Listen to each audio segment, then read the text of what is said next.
one here, actually. Yes. Alright, gang. Last time on our adventures, we had this whole situation that happened as we were kind of traveling our way to Uralis to find what is believed to be one of the 3 rings involved in a major prophecy. We made our way there, we met some trollkin, and we went into what used to be a temple that was remodeled, remade, and corrupted in many ways. We took a brief short rest, then went on in, and we were briefly harassed by a Vecna servant creature called a Nothic that dug and stole our secrets. As well as some strange sort of undead creatures and slimes we had to deal with going throughout the place. We also met a fiend merchant, a Yugoloth, most of the time a sort of, well, it's the best kind of a fiend you can trust the most, as little as that sentence values for. We met Volgrim Soulsoul, also known as Yoink, who offered us some of his magical goodies that cost possibly coin, possibly a piece of your soul. So, we went on further ahead. We avoided a bunch of traps we came across. We encountered some tortured servants of what turned out to be a Demi-Lich skull that was hibernating, kind of unmoving on a table, which we promptly grabbed and threw, much to my surprise, into one of those annihilation orbs we kept seeing in these many faces that have been kind of placed throughout this this whole dungeon. So he's gone. He's gone. Yes, we showed some kindness to those tortured minions who thanked us as they died, both of them. They're healed from their pain. As now, we arrive at this sort of final room, final location in this temple, or dungeon as it is now. And nearby, where a massive throne sat, in the middle of what looked to be a library, these massive bookshelves filled with old, kind of dust-covered and mold-eaten tomes. A bunch of these pieces of scrolls and papers and parchment began to shamble and move and then assimilate into nefarious forces who aim to destroy us. The guardians of this place, the last remaining, these scroll mummies, led by a scroll mummy lord, who begin to slowly stand up. Immediately, you all feel a intense power of malicious hatred these things hold. Whatever these books, whatever is written in their pages, is vile and an enemy to life. Looking through these, however, some of you might notice, aka some of you that might have 14 passive perception or higher, that some of these tomes do not seem to be rotten or falling apart. In fact, they seem in pretty pristine condition, if not a little dust-coated. So, friends, it's time to pick up where exactly we left off, and that is the top of initiative, as Kalis, you, my friend, go first. What do you do? I mean, we're going to do the thing. Yeah, yeah, bonus action. Not messing around. We're transforming. To where Tiger. Kalis, you roar, bursting fur from you, massive claws and teeth. Kalis, this is the first time that you've transformed that we don't have the reaction of the enemies who are like, oh, like taken aback. These things just sort of stare at you like nothing has changed. Interesting. I will, yeah, go towards them and make my swings. We're going to. Rook will give me advantage, and we'll do the the deal. Boom and blade. Here we go. Natural 20. Let's go! You rush towards this guy. He turns to sort of look at you immediately here. As you stab into this guy, he will take. Let's do the math here. We got 14 and a 15 and a 11. 40 exactly points of damage. Solid impact. Solid fucking impact.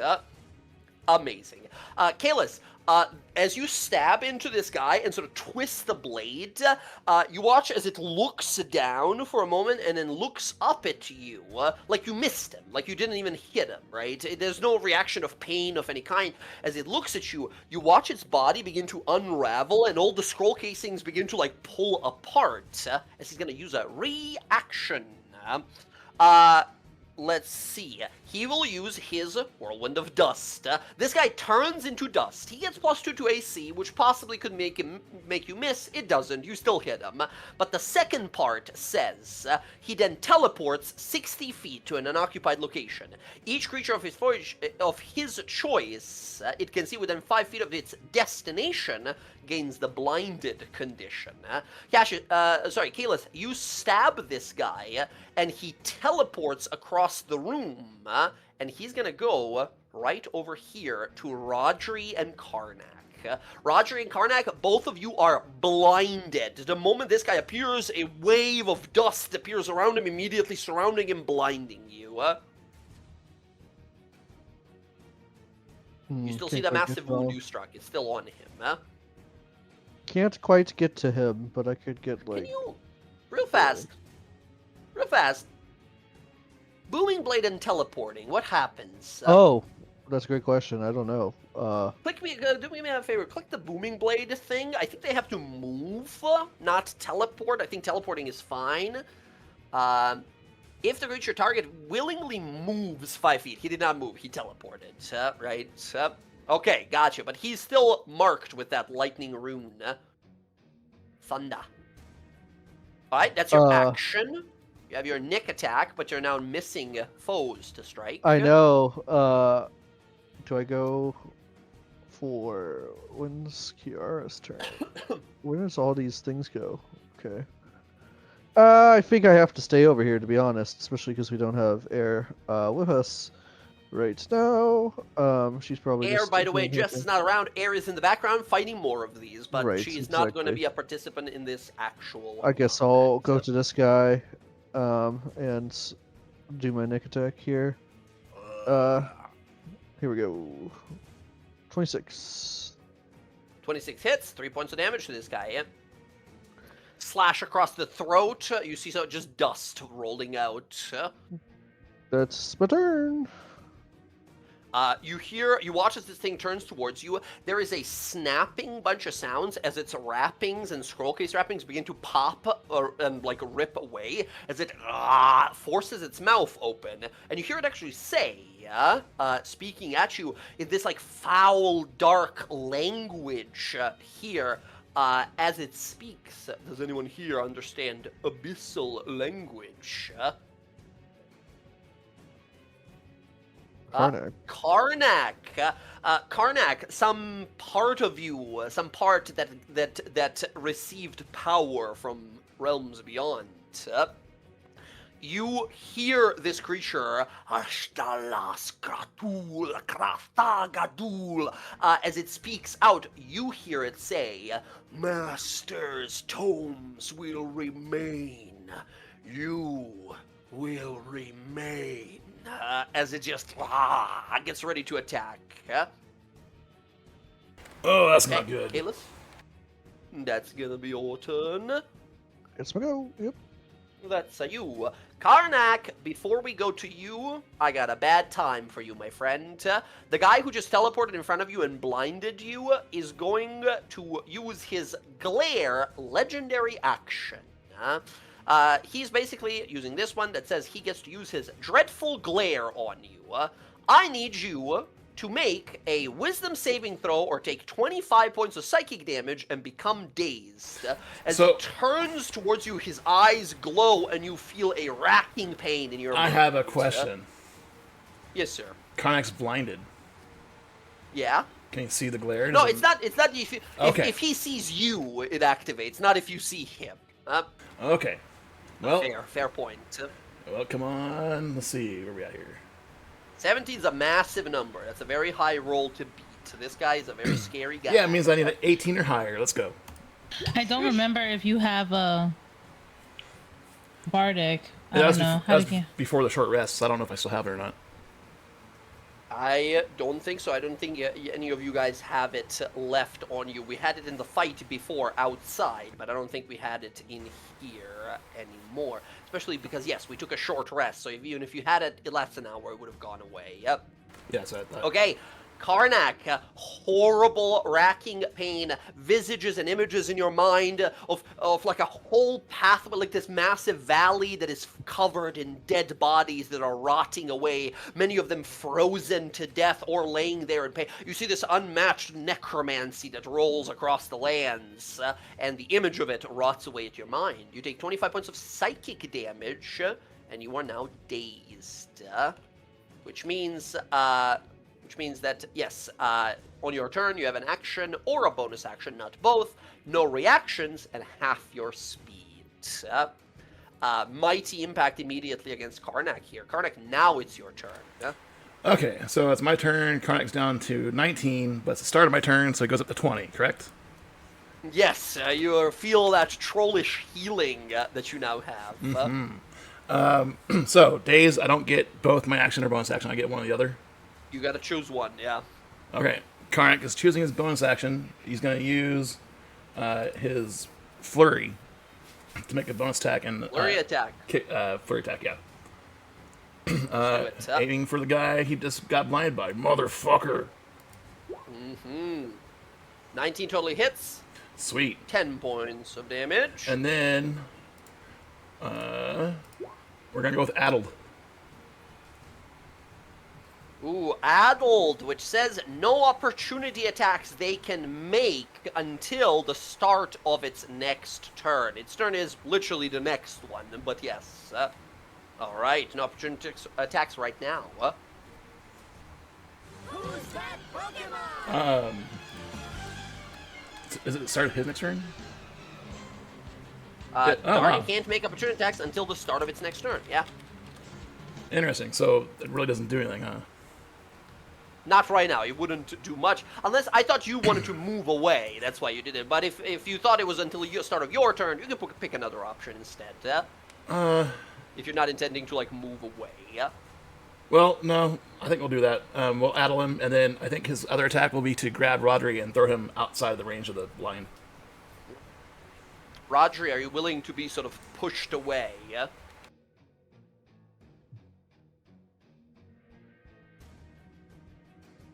Sure.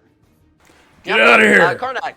Karnak, up to 15 feet away. Which way do you push him? Back towards Cleo. Towards Cleo. Okay, Roger, you end up over here in front of Cleo as this mummy creature just sort of turns to look at blinded Karnak there. Just staring in your direction. You remain. I'm not going anywhere, but neither are you. And he'll say it in Abyssal. Yeah. He just nods to you like you spoke common to him, right? He doesn't respond or react to anyone else. You don't think he understands what the others are saying. He just looks at you and just nods. We both. All right. Karnak, that's unfortunately your turn because you are dazed. You are no longer dazed. It goes away at the end of your turn. Sweet. Okay, yep. Next on up, we go to the Mummy Lord. This guy over here is going to turn around towards Kiara. Kiara, you watch as he turns this long... He has this staff on with a little Ankh, like a Ankh Egyptian symbol at the top of it, right? He points it at you, and it glows, and he fires a beam of pure death, horrible death energy that rushes straight towards your chest. This is a ranged attack, ranged spell attack. He has disadvantage because Karnak is in front of him. That is still with disadvantage an 18 against you, Kiara. Silvery barbs. Oh, silvery barbs for a reroll on that. Here is one more. We'll take that 18, I think. All right. You attempt to steal some of his luck, but this creature is so overwhelmingly powerful. Who do you give advantage to? I'm gonna give it to Kalis to give him advantage on the next attack. Kalis, very well. Advantage, silvery barbs on Kalis. That is his attack here. Kiara, this blast of crackling black lightning slams into your chest and you feel yourself sort of blasted up against the wall, and you feel the energy seep into you here. However, you watch as it kind of spreads across your body and it kind of evaporates. Faster than you would. You look at yourself like, that was a horrible and necrotic attack. My limbs should be like rotting. My hair should be falling out and such. But you see as your body kind of rejects a lot of it. You still take 22 points of damage, but it surprises you that you are not like rotting away. That kind of an attack kills a person with great ease too. He fires this off. And then he's going to use a maddening fist attack against you there, Karnak. He raises his fist, and you see purple energy begin to glow across it, as he, bam, slams you across the side of the head. That's a 23. Karnak, that's 22 bludgeoning, 7 psychic. I'm gonna try and reduce some Like of it. attacks! Let's go. Reaction here. Go ahead and roll. You are rolling a d10 plus your monk level. 22 damage is nearly maximum. So monk level is 3, so d10.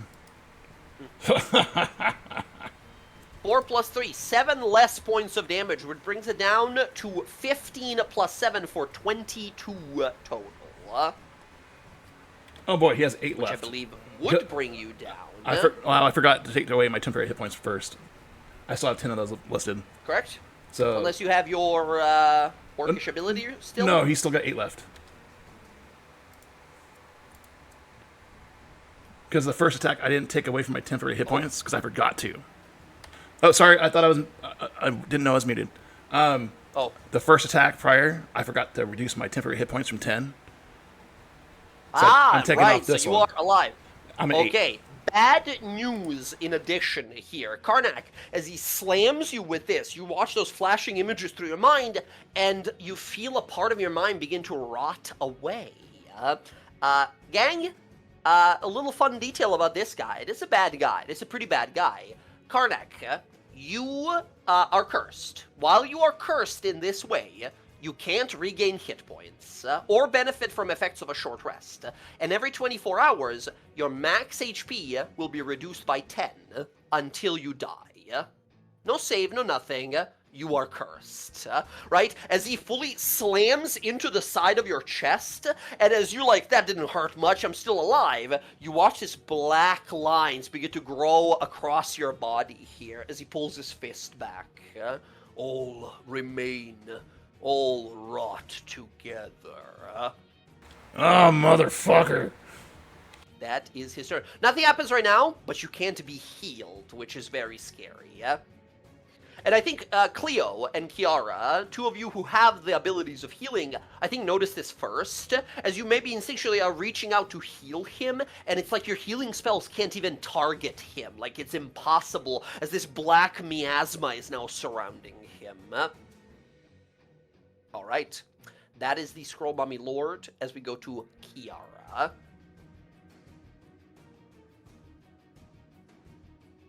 Okay,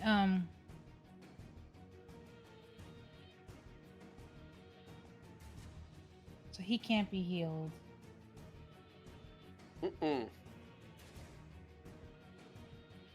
Kiara, what is your passive? No, doesn't matter. All good. Passive is 13. Don't worry about it.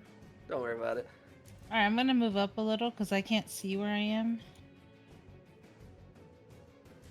It's like I have a wall here. It doesn't let me see anything.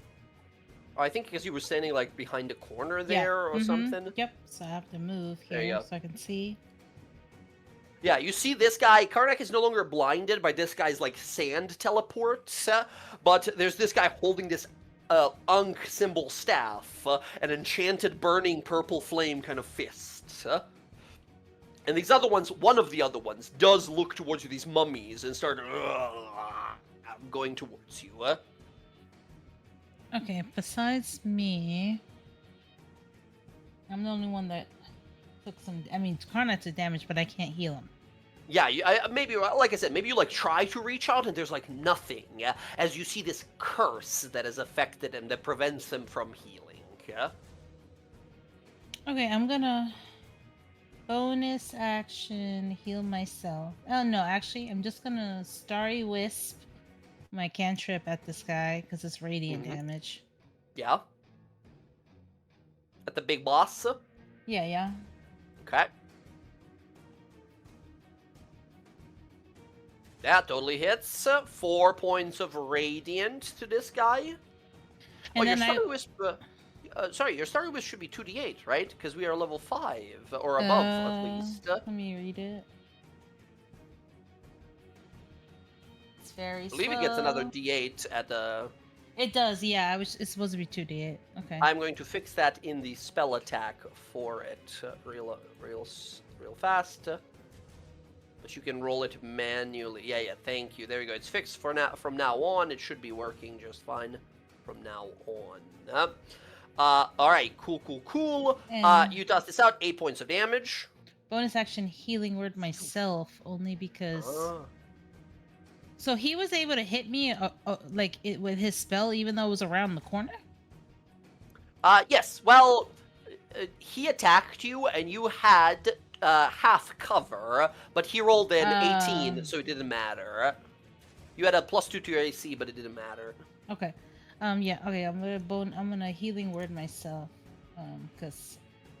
Question. I'm sorry to interrupt. Very good. Didn't Kiara have the sisters up? No, I think that went Not away. for this. That Okay, only okay. lasts a minute. Yeah. never mind. I was gonna put it back up, but. Initiative. Initiative says this is how it goes. Okay. All right, healing word. What level? Just level 1 for me. Nice. 10 points of healing to yourself.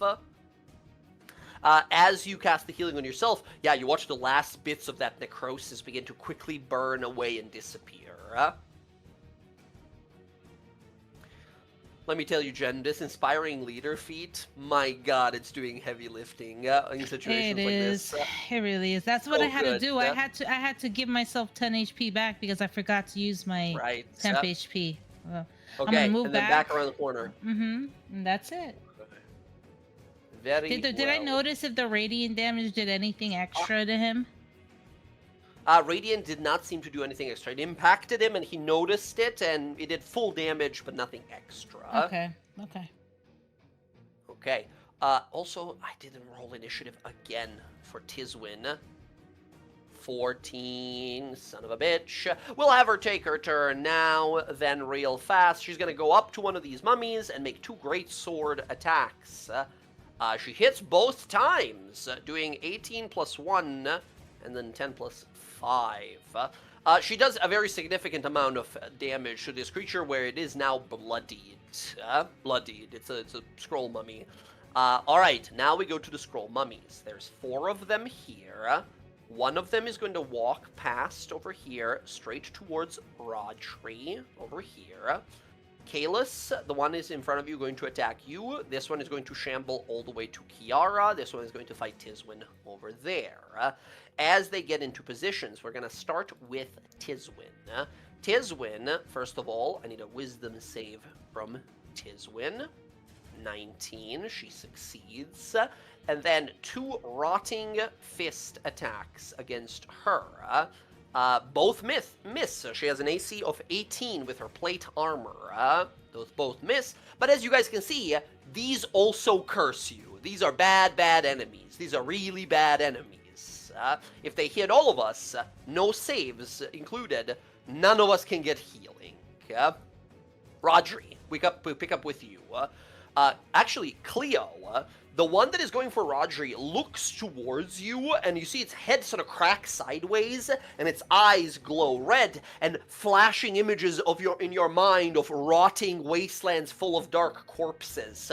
It's going to use its dreadful glare against you. I need you to make a DC 11 Wisdom save, or be frightened until his next turn. I get advantage thanks to spell guard. For sure. 23. Easy. You are not frightened. Next up, Rodri. There's going to be 2 rotting fist attacks against you. 15. That hits. You will take 6 bludgeoning and 11 necrotic damage. All right, so that's gonna go through my. So it's how much damage total? 17 total if you don't have any resistances to that. So it will pop my ward and take 2 of my temporary hit points. Okay. Because it does impact you through your ward, you are now cursed and cannot be healed. Additionally, every long rest, these guys have a weaker curse, but every long rest, you can take a long rest, and every 24 hours, you will lose 5 of your maximum hit points. Second attack against you is a 22. Rodri, these things swing with such incredible supernatural might. It slams you to the side of the body, it like breaks through your barrier, just tapping the side of your arm barely, but you see that black energy begin to spread. By the time you look up, the second attack sort of slams the forearm to the side of your head and neck, delivering this brutal attack for 23 points of damage. All right, that was my temporary hit points, and I am Yeah. at Yeah. Okay.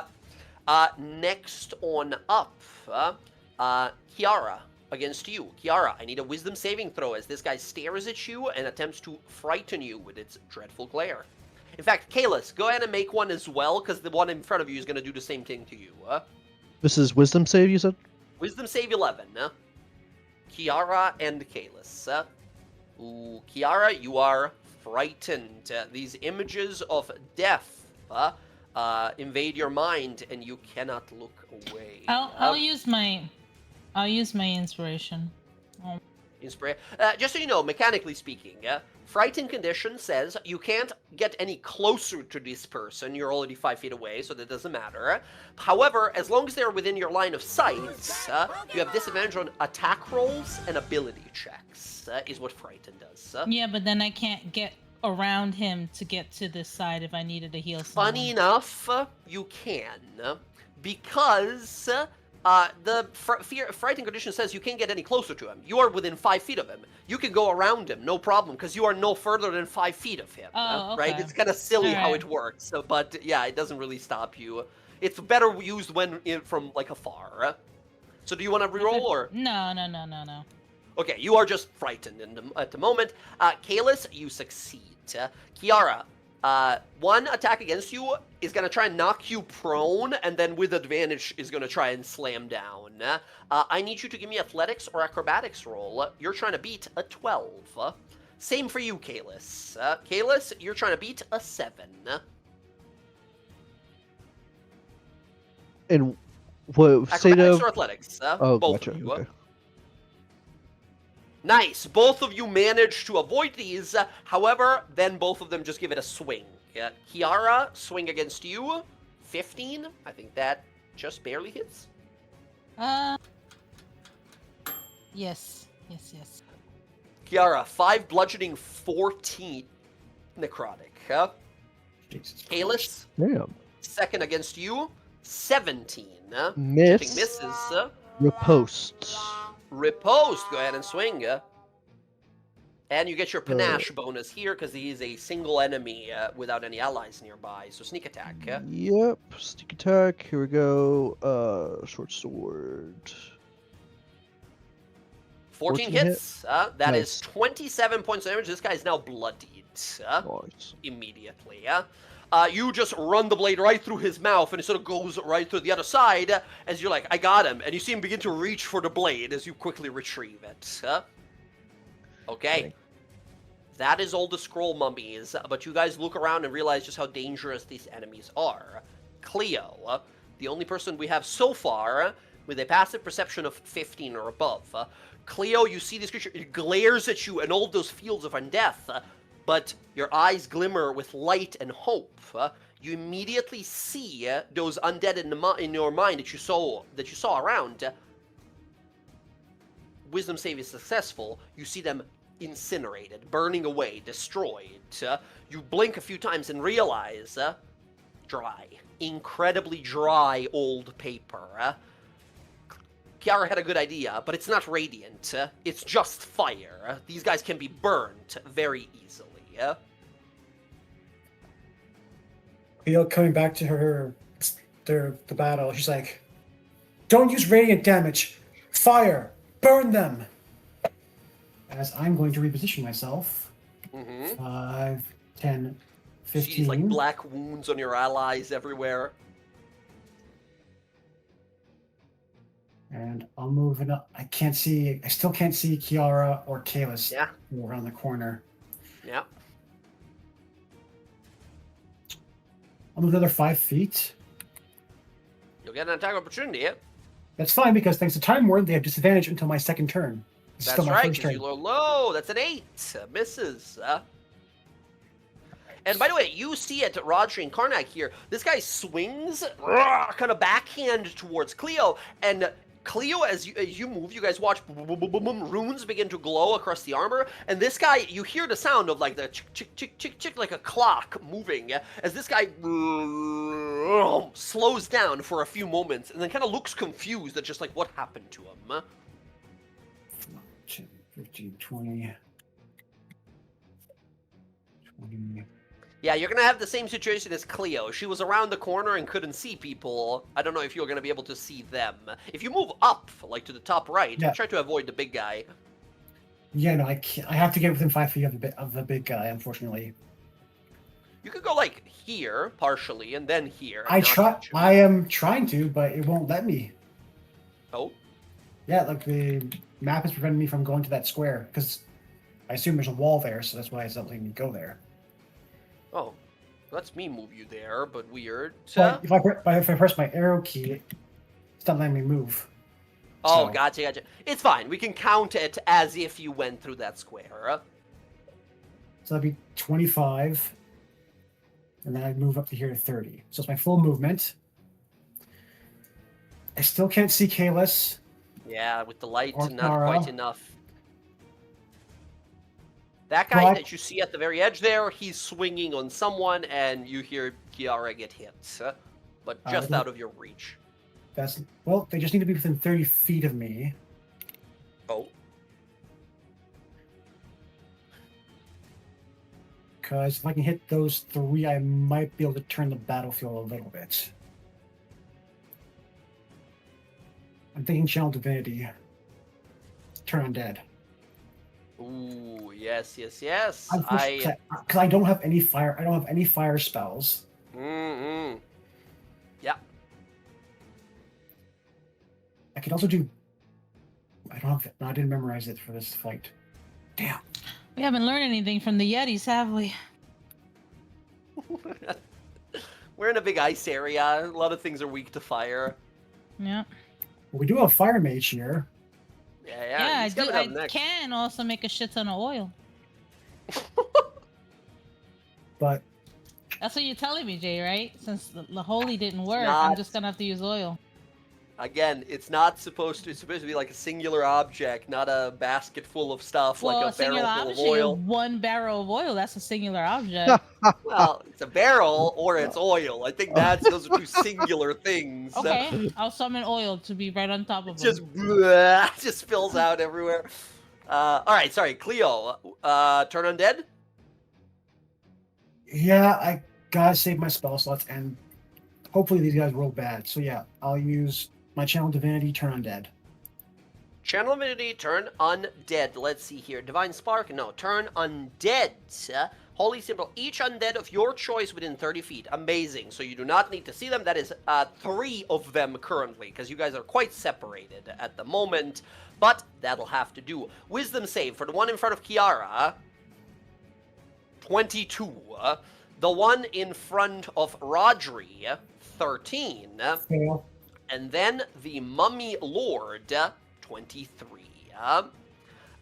Okay. The one in front of Rodri, all of a sudden its eyes start glowing gold and he starts kind of freaking out, throwing its body around. That guy's just running away. As long as nobody hits him, he's running away until the end of this combat. He's going to run into a corner and just hide there. Okay, yep. That's basically you, Cleo, instantly destroying one of these, right? Which, by the way, you do get to do damage to them as well, because I believe with Seer Undead, right? Yes, indeed. Let me roll that. D8s times your Wisdom modifier. Oh, damn you. Roll 20 deleted my macro for it. Damn it. Aw, damn. All right. So, Dang it. yeah. So that's 3d8 plus 3.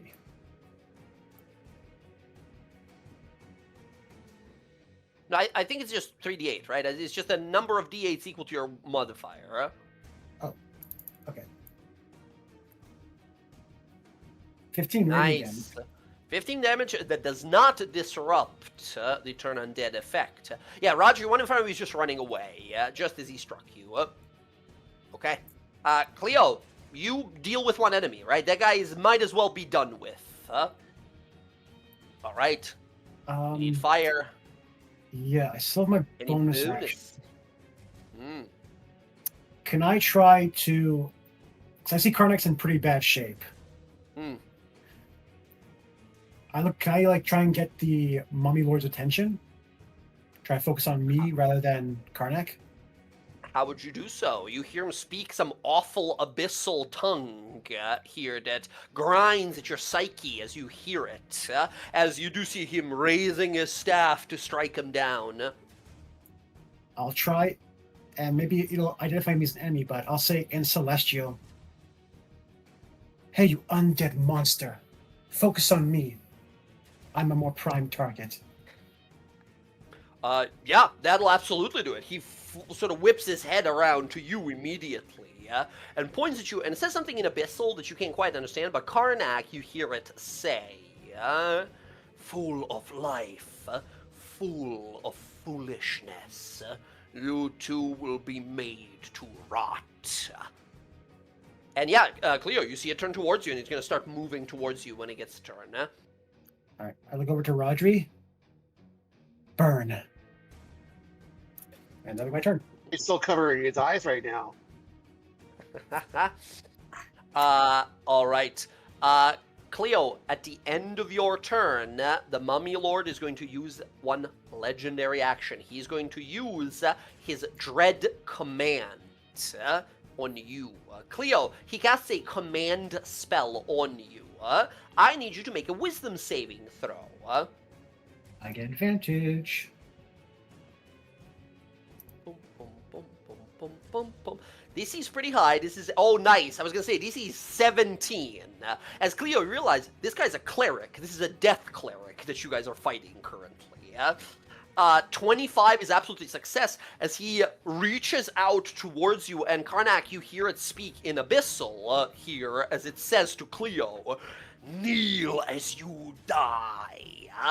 Cleo, this wave of manipulation and control energy washes over you, and we see the shield glowing powerfully as it sort of shatters the spell and pushes it out. I look back at it and say, "My faith's stronger than yours." In Celestial. It's just pissing it off. Every time you speak, like when he speaks Abyssal, you wince. When you speak Celestial, he winces immediately as well. All right, Cleo, that happens at the end of your turn. Rodri, you're pretty fucked up. The guy in front of you is holding his head and freaking the fuck out. He's ready to bolt. I'm blind right now, right? Or am I out of the... Let me check. Reaction, blah, blah, blah, blah. Yeah, you were blind until the end of the mummy's turn, and he had his turn already, so you were... Sorry? It was the mummy's next turn, okay. Yeah, it was at the end of the guy's turn. So no, you're good right now. I just skip somewhere? Okay. You cannot heal yourself. Yeah, I'm surprised he's gone twice, and I haven't taken an action yet, I don't think. Yeah, Why well, not? he went once, and then he has legendary Oh, that's actions right. that allow him to act Legendary at the end of actions. other people's turns. Got it. Okay, that's where I missed. Okay. Yes. So I can see. That's great. Yes. But so this guy is next to me, but he's not a threat at the moment, so I can move away from Yeah, him. he's no longer a problem, man. But I mean, your friend is asking you to like burn them, but everyone is kind of like in between they all each moved other. they moved into the range of the fireball. Uh-huh. So I'm gonna firebolt the main guy. So I'll firebolt him because that's all I've got. Like, Let's won't do hurt it. my allies. Where is firebolt? Would you like who to fly up and give help? I think who died in the last session? Yeah, I but you think guys had a lot of- short rest, so if you had, if you just have that's the right. materials to summon him back, it doesn't cost a spell slot. It's a ritual. Yeah. Okay. Thank you. Yeah, he'll fly over here because I don't want him in blast radius of stuff happening. Mhm. We'll fire. Good thing too. That's a 25. That hits. The moment fire starts flying towards him, he's like walking towards Cleo, and then he turns around and raises his hand, looking frightened for the first time. Why am I getting the advantage? I don't Because understand. who? I'm presuming who is helping you, giving you a help action. Oh yes, okay.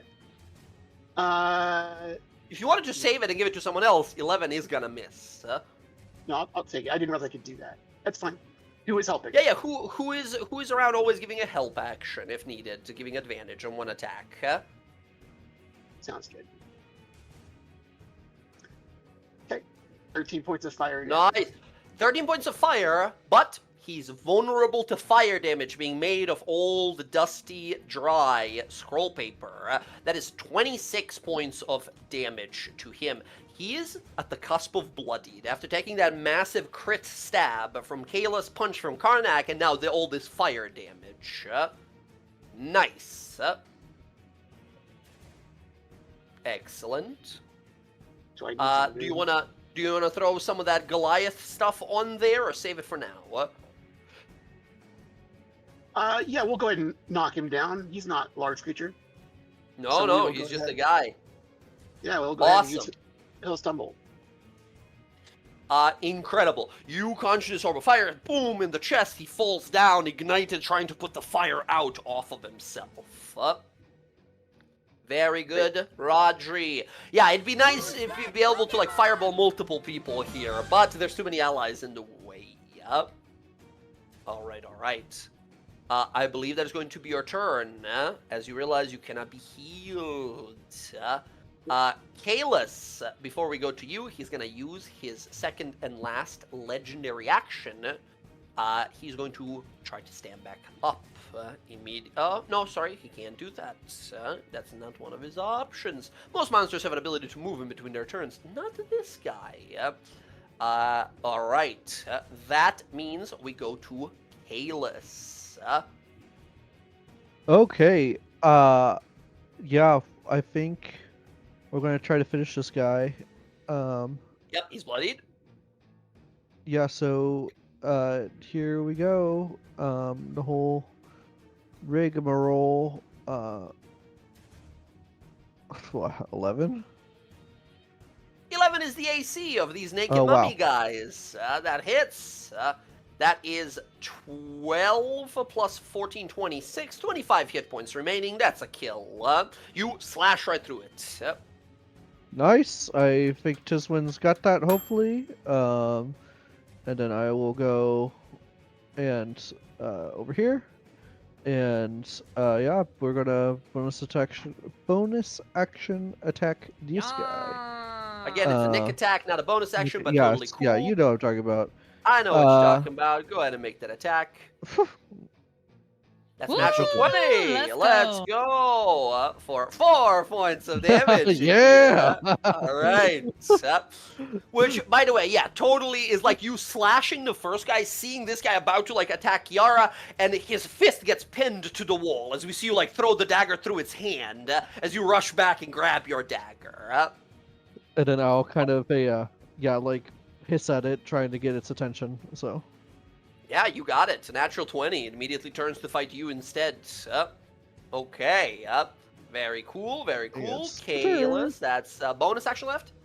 What am I gonna do with it? Let it Eh. go. All right, that is going to be your turn then. Tizwin is going to fight this guy here. 2 of her attacks. 19 and a natural Oh. Let's 20. While these things are attacking you, this thing goes for her. She fully grabs it by the head and jumps up and knees the guy through the head, knocking the head right clean off.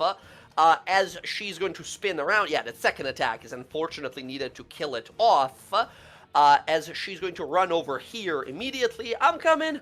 I'm here. As she's going to use her last and second here, minor divine aid.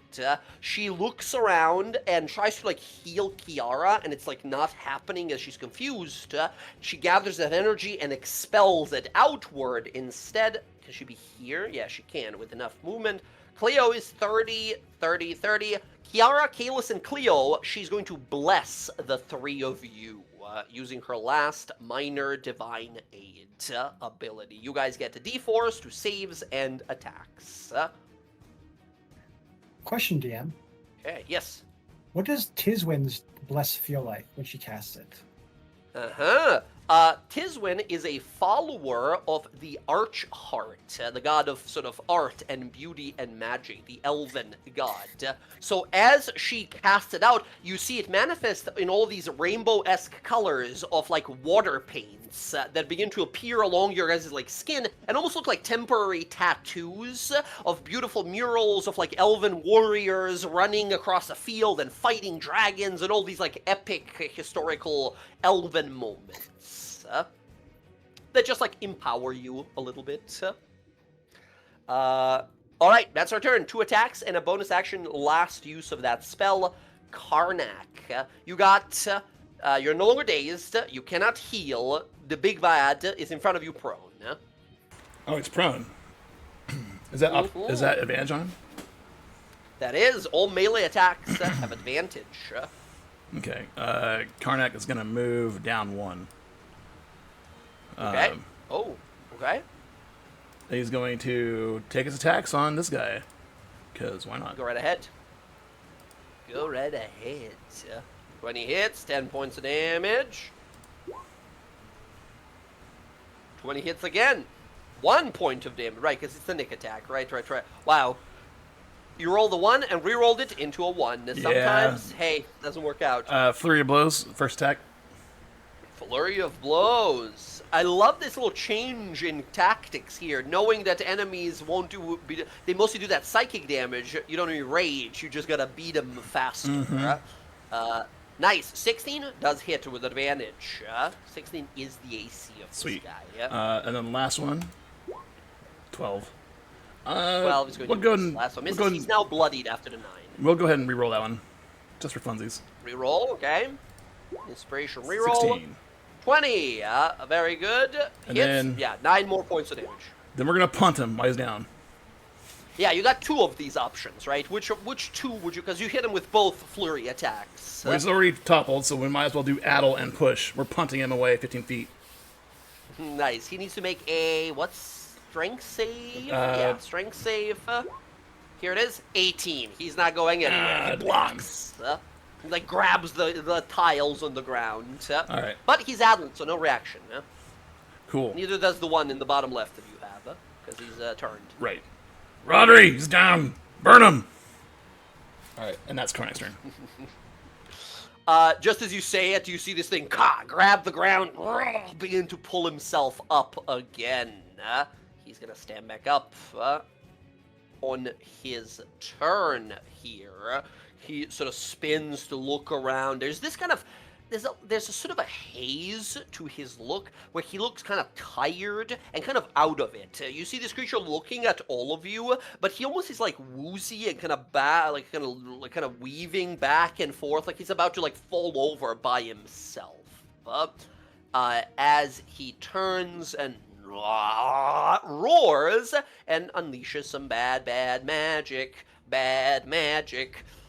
Okay, friends.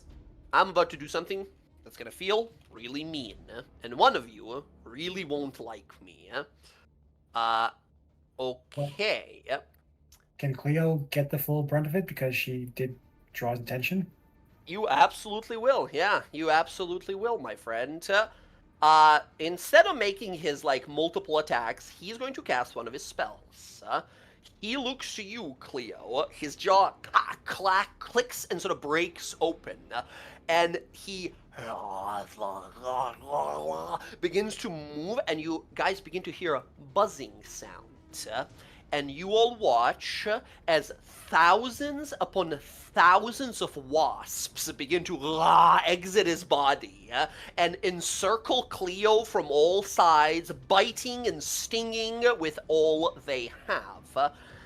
Cleo, he's going to cast a 6th level harm spell, the opposite of heal. I need you to give me a con save. And this is a spell effect? This is most definitely a spell effect. This is a 6th level spell, necromancy spell he's casting on you. Cleric only. Cleric Constitution is not my best stat, but I have bless. I have my bless. Again, so- number is 17 to beat here. Let's fucking go! 19. Amazing. All right, this is the spell, by the way. Harm spell says the target takes 14d6 necrotic damage. Cleo, this damage that you would take if you failed the save, your maximum hit points would have been reduced also by that amount. That's a nearly insta-kill thing, except it does have a thing that says it cannot reduce it below 1, so you would have been reduced to 1 maximum hit point here. On a success, you take half damage and are not reduced.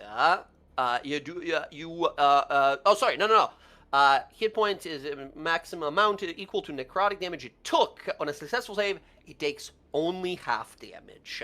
Cleo, that is 29 points of necrotic damage to you as you guys watch this horrifying, brutal display as Cleo, you are surrounded by thousands upon thousands of these like black, glowy, yellow kind of wasps that are just biting and stinging and stinging. And it's all these necrotic wounds as the energy of it gathers around you. They begin to fall dead to the ground all across the floor. And the Scroll Mummy Lord begins to turn and stops and looks over his shoulder. Cleo, what do we see after what should have been like instant kill spell? Cleo just looks up at it in Celestial and just says, barely felt it. Kind of recoils at that, almost kind of covering its face from the very words, and then moves into melee with you. That's its whole turn, but Karnak, if you have a reaction, you can punch or kick this guy as he's leaving. Actually, when he doesn't understand Celestial, but he did hear the Abyssal, correct? Yeah. He's got to respond in Abyssal.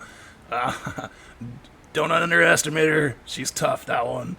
And his reaction, can he grapple? Keep him in place? Yes, funny enough, whenever you make an unarmed strikes, specifically, because unarmed strikes, unlike weapons, don't have weapon masteries, in rules now we have a grapple opportunity attacks, which basically says when you make an unarmed strike as an opportunity attack, you can choose to push, grapple, or shove someone instead of doing damage. Karnak would absolutely love to grapple this guy and spin him around to face Rodri. Oh my goodness. Okay, go ahead and make an athletics roll against this guy's strength. You're trying to beat a 15. Oh, come on! Ugh. 11, you try to, I think you grab onto his arm and you pull back and it just peels off. All the, like, the clothing, like the wrapping and such just peels off as he just keeps moving without it. Oh, damn it. Alright, unlucky. That's his turn. He moves into space here, and just, Cleo, you watch as he raises the staff to strike you down. Kiara, it is now your turn. You still got this one guy in front of you, but you got backup now. Both Kalis and Tizwin are here. I know, but can I get around them? You can move through friendly spaces. They are not difficult. They are not considered to be difficult terrain. Okay,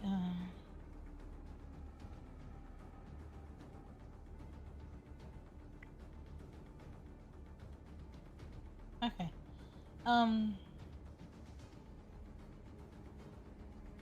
And I can move away from him, right? The guy. You can move, but he's gonna make an opportunity attack against you if you do. Okay. Well. Because you're frightened, but you're not getting closer to him. You're in fact getting further. Okay. But another well, attack could bring you down. He fucking smacked the shit out of you last time.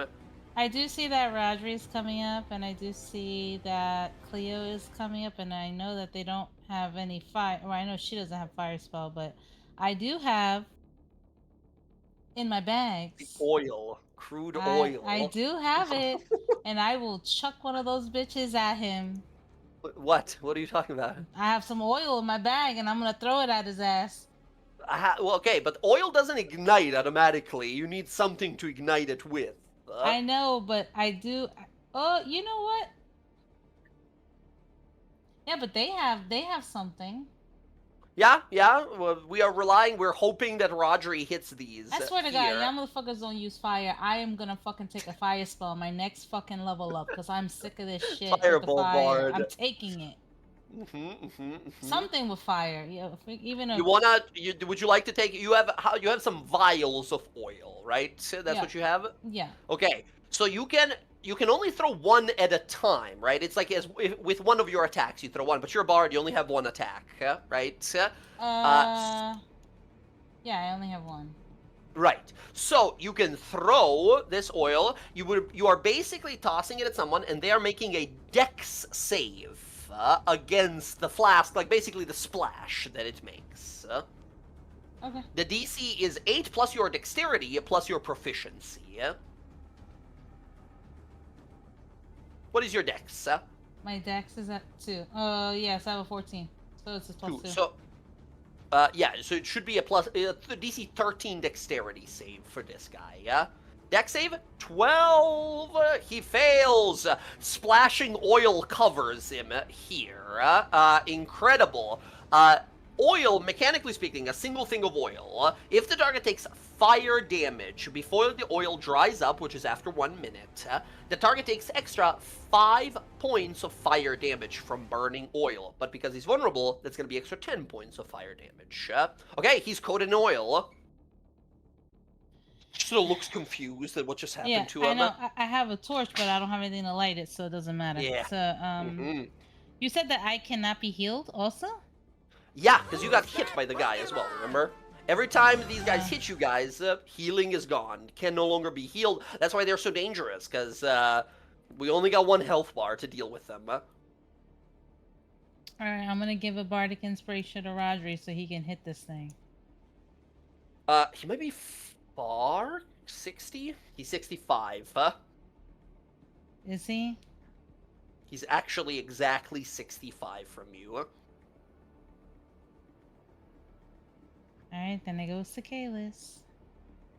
Kalis, you gain bardic inspiration. Woo. Okay. Excellent. Kiara, anything else? Nope. Oil is actually huge here. This guy is already bloodied. However, now we go to the scroll mummies. First, the frightened one just runs with a dash action as far as he can. Just covers in, just huddling in this corner, horrified of Cleo. Next one up, we have the one that is in front of Kiara there. Kalis and Tizwin are like trying to get its attention. Kiara is still there. I'm gonna roll a D6. Kalis, you critted and wanted its attention. You're gonna be 1, 2, 3. Gotcha. Tizwin is gonna be 4 and a 5. Kiara is gonna be 6. 1. Kalis, it goes for you. Kalis, this thing looks at you and goes, "Brrr." Well, actually, no, you succeeded, right? I Therefore, you are succeeded. immune to this. In fact, everyone on this side except for Kiara. Kiara, at the end of your turn, you would have no longer been frightened.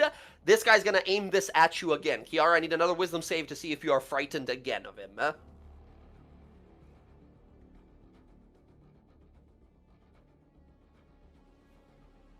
Oh. Kiara, still frightened. Kalis, 2 rotting fist attacks. 7 Miss. and a miss. 15. Riposte. swings right past you, slams the wall, and gets his fist stuck as you see an opportunity. Yep, riposte. I'm blessed as well, which is great. And you have, we forgot to use it last time, so we'll give it to you this time. Silvery Barbs, advantage. Right. Here we go. Short sword, sneak attack. Yeah. 29 That hits. damage. 24 points of damage. Bam. Close to bloodied, just about there, not quite there. Gotcha. Okay. Coolio. Okay, that is its 2 attacks. That is this whole turn. Cleo, before we go to your turn, the Scroll Mummy Lord is going to use its Glare ability here. Kalis, you feel a horrible mental attack against you, against the back of your head, as its dreadful glare lands upon you. I need a DC 17 Wisdom save, or you will take 25 psychic damage and become dazed. As fields of dying appear in your mind. Should I use my days? You have bless, but I do. I want to 17 is use a big my number. inspiration. Let's try it. Okay. Nope. 14, not quite enough. You will take 25 psychic damage. He has the Oh, I have Kira's- bardic inspiration. Yeah, that's it. Inspiration. So Oh, how much- Bardic Inspiration, This might be D8 clutch. on Okay, top of let's- this. This is let's see if I adding can to a make it. saving throw. Kiara, what was the deal when it's added to a saving throw with your subclass? Saving throw. Hold on. I gotta read it. Let's go. Ability check Make is It's a really reroll. long. It's really long. Okay, saving throw. Temporary hit points equal to number of Bardic Inspiration die plus Charisma. Okay, that's fine. And because you already have temporary hit points, we'll say because they're both from Kiara, for this specific ability on the saving throw Bardic Inspiration, they can be added together, where temporary hit points usually cannot. Okay. Here's the D8. You're higher. Oh, Dang it! 1 is not quite enough, so you get 6, I guess. you get 6 temporary hit points in addition to what you already had. However, you then take 25 points of psychic damage and become dazed. Oh gosh. You are like roaring in your prime, slashing, attacking people, and there is a moment here where you feel eyes open right behind you, and you turn, and from your point of view, this guy's head is taking up the entire hallway, and his mouth opens, and scorpions rush out and crawl all over your body and begin to eat at you. Nothing of this is happening, right? You are just in reality here holding onto your head as this horrible psychic attack. How hits much you. temp did I get? You got 6 temporary added so to 8 whatever you had total. before, but then lost 25 total. But then lost 25. Okay, gotcha. I'll do the math. So, oops. There we go. And then, yes, you are dazed, half movement, no reaction, action, or bonus action on your turn, not both. Okay, that happens before Cleo's turn. 16. Oh, yeah. Cleo, you and Kalis, I believe currently, and Tiswin, are the only ones who can be healed at this point. It's pretty bad. This guy just fired off a 6th level spell at you. He's a death cleric, but he might be more powerful than you, the unholy abomination that he is. yeah. I have a healing word, but I'm just trying to decide which level to cast it at. And on who? You're also fucked up as well. I'm casting it on myself because I can't heal anyone else because they're all being. You most of them have can been cursed. only Kalis. That mental attack does not reduce or stop you from healing. You know what? Screw it. 'Cause unfortunately, my time-worn armor has the effect is gone because it's the second It's turn. now gone, yeah. But I am going to look over at Kalis. Here. And I'm going to cast at 2nd level healing word at Kalis. Dazed. I want to be out of commission for a bit. I don't know if we could finish. I'd heal you guys. I'd heal you all. Daze doesn't fuck you up whatsoever, I think, because you mostly just use your action and that's it. And Daze says you can either use your action. Oh, or I bonus thought action. I thought I had no turn when I was dazed. No, it's not stun. Again, I don't use stunned and paralyzed against players. Oh, it's boring gotcha. to skip your turn. Oh, So then I'm I'm gonna- good. This is Okay, so I'm going to cast healing word. So you get 12 points of healing. Okay, great. remind me, Cleo, you have healer, right? Or do Yes. I do. right? So I believe you re-roll one of those. I'll reroll the big one up top. So that's a D4. Healer feat, really lovely. Got a really nice update that says, yeah, if you roll ones on healing, you get to re-roll them. Nice. So 2 extra to that 14. overall. So it's 14. That's 14 total. 14 healing to you, That's really Kayla. It's good. looking much better. Yeah. Trigger Voice of Authority on Kalis. Oh, sick. Kalis cannot take a reaction right now because Oh, he 'cause is I'm dazed. dazed. Yeah. Okay. Healing is still very good there. If you can get over here fast enough. But still, it's my bonus action. I still have my Yep. action. Yep. So I'm just going to bring out my mace, Aaron Bond, and I'm going to try and bonk this thing on the head. Right ahead. I don't have much left, unfortunately. I'm going to use my inspiration to re-roll that. Yeah, go right ahead. Okay. So we have got to drop this thing. 16 exactly. 16 exactly with the bless spell that hits. Let's do it. Oh, I was blessed. So as I add that to my that wisdom Oh yeah, you save- should have added a D4. You got a. Oh, you it got a wouldn't 7. matter, Roll a though. D4. No, it would have. On a 4, it'll matter. So roll a D4 on a 4. You're not frightened. But that's 10 more points of damage from Cleo here. Nice. This guy's well within bloodied now. Kiara frightened still. Alright, Cleo, you smack this guy and send some healing out towards Kalis here. Very good. Anything else? Action, bonus action. I'm not moving. I'm keeping this thing focused on me. That's my turn. Okay. Rodri, your turn. Light him up, Rodri. It's gonna help me as I cast Firebolt again. Firebolt again. Very not well. oil-covered mummy. 15 misses by 1. I will use my inspiration. Seems inspiration appropriate. reroll. Come on, baby. Aye. Unfortunately, you blast fire, but this time he's ready. He turns, and Beam of Death meets a Beam of Fire. They go back and forth, but eventually cancel each other out.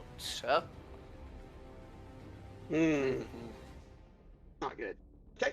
I have Bonus nothing action, else. if anything. Yeah.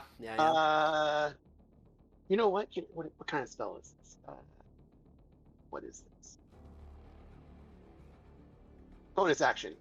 I'm going to cast Arcane Vigor on myself, knowing that I can't heal, but I'm really just using it to recharge my ward. Oh, interesting. I'll say also this, Rodri. Give me a quick perception roll. This was something that was mentioned last session, but a player who's not here right now noticed it. So I want to see if you clock it over here, because you have a pretty good passive perception yourself. 16, yes. What Air last time noticed, and Cleo got kind of close to it here, but didn't interact with it because we got attacked and such. A sparkling silvery pool of water glistens from the center of this fountain here. It's the only thing that kind of sticks out. It doesn't quite seem unholy or horrible here, which is maybe more suspicion, maybe less. But it's something that you guys noticed pretty quickly on. But on a 16 now, you think it might be pool of some enchanted, if not holy, water. Okay. I will alert. Rodri shouts out, "Is that a pool of holy water?" So everybody can hear it. Yeah. He will move over to kind of like stand next to it. Yeah, looking at it here, you see some runic writing across the inside of the rim of the fountain here. Give me a quick religion roll as you glance over at it.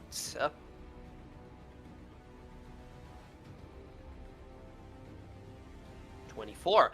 You see a prayer written to the Archheart, the elven god of art, beauty, and magic, that is written on the inside of it. No doubt in your mind, this is a pool of holy water. Okay. Holy water, also known as a great liquid to fight undead and demons with some purifying abilities as well. All right, Rodri. That said, that's your turn. At the end of it, he's gonna take another legendary action immediately. He is staring Cleo down. Cleo, more of the stitches around his mouth breaking as he points at you and points at the ground. Again, the screaming in abyssal that only Karnak understands. Kneel before death. I need you again. He casts command again on you here. I need you to make a wisdom save or kneel in front of him.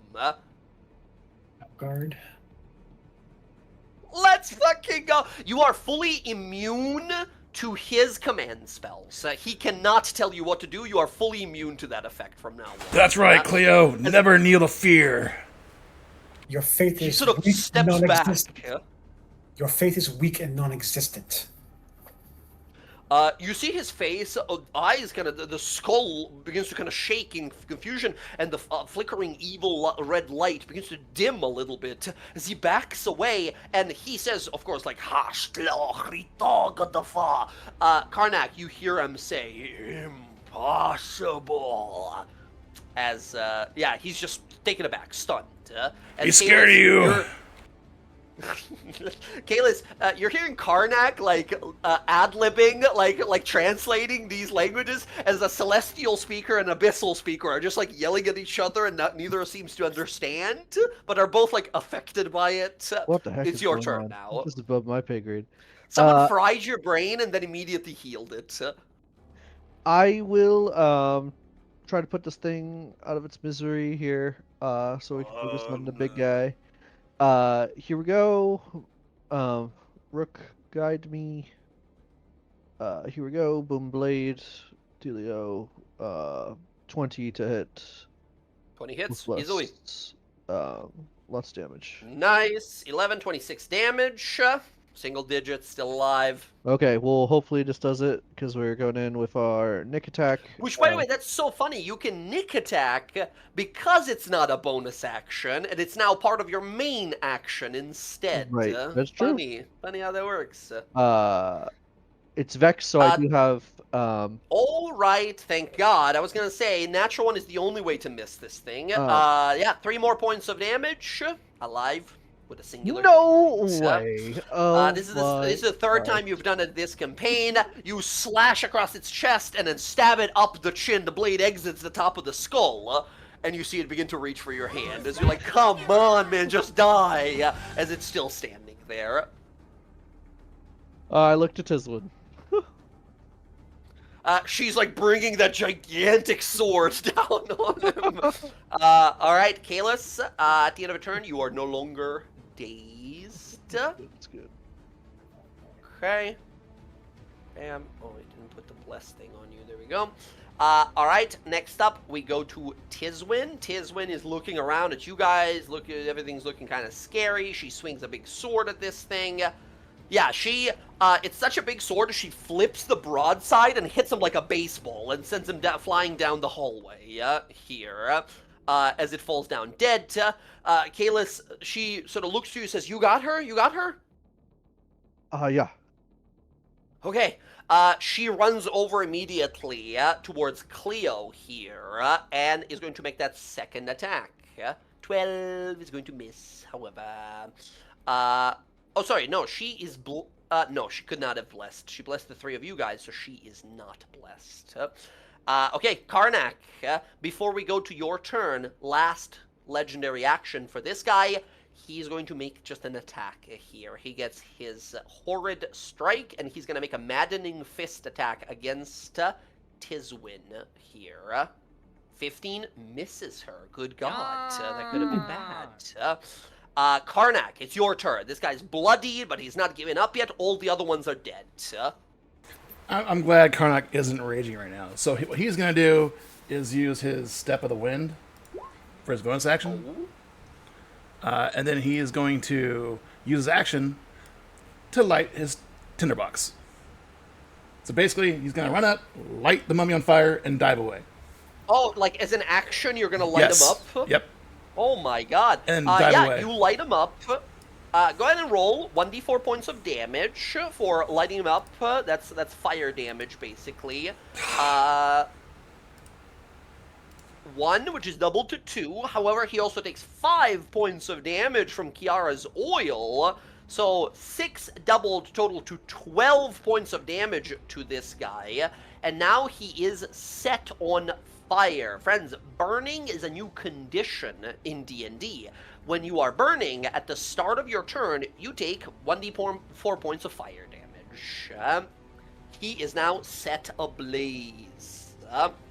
As he begins to sort of freak out immediately. And then Karnak dies away. Now Karnak, Step of the Wind, I believe, gives you dash and disengage, right? So no opportunity attacks here. Correct. Let's go. Yeah, you see Rodri looking at some holy water over there. Okay. You have a ton more movement if you choose, if you wish to move, but you don't really need to right now. Yeah, sure. He'll go take a look at the water to you. You got him. Sparkling, beautiful water. The Scroll Mummy Lord goes now. Friends, this guy roars in horrible, deathly sort of wave of energy as he sort of washes away from his body as the final round, one way or another, begins. He looks around to everyone here. He turns toward Tiswin. His eyes flash, and you guys see Tiswin like freeze up and look at him as you guys realize he is using his dreadful glare on her. She makes a wisdom save. 13 doesn't cut it. She takes 25 points of damage. She is bloodied. Con save is a 12. She keeps concentration on bless. After which, he steps forward and smacks at you here, Cleo. Cleo, here is a maddening fist attack against you. 18? That hits. 18 hits. That's too much damage, right? He smacks you across your chest, slamming you into a wall and sending you to the ground. Oh yeah, sorry. Fire damage on the turn. Yes, again, if you would like here, Karnak, as you set him on fire, go ahead and roll a d4. We double it. Dice, please. Okay. 2 more points of damage. Cleo, you go down and are now cursed as well. You are currently unconscious and cannot be healed. that's This not is good. really, really bad. Okay. That's that, and then he steps forth over here. Kalis, he looks to you, points the death staff, and channels negative energy. He has disadvantage, because Tiswin is a range attack hit. Tiswin is in melee. Disadvantage is a 14, Missed. which misses you. You move just out of the way. You see this crackling black lightning hit the wall behind you, and you see the bookshelves begin to rot away and turn to dust, and the books sort of fall apart. As he looks to Tiswin as the next person he's killing. As you hear him say in Abyssal, those of you who understand him, looks down to Cleo's body and steps on her chest and says, "Now you kneel." That's going to be his turn. Kiara, your turn. Alright, I'm gonna take out another one of these flasks of oil. I'm gonna throw it at his ass since he's on fire. Yeah, this will immediately do damage because he is on fire here. I'm going to say dexterity for him with a disadvantage because he's already burning. 13 is exactly the number. Unfortunately, I believe that means he fully avoids it. Let's see. Yeah, it's a dex save or be covered in oil. Yes. So, no, he manages to move out of the way. AKA, he, blasts it out of the air with an attack. Not that time, Alright, Regular damage works on this guy just fine. It's just that the fire does more. Maybe not necrotic. Maybe they'll shoot him with necrotic. But yeah, everything else should be fine.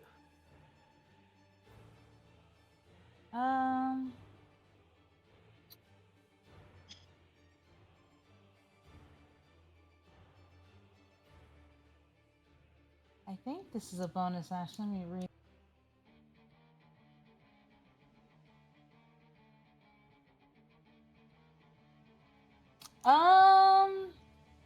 To use the crook, does it the staff? Does it say it has to be an action? Does it say it on there?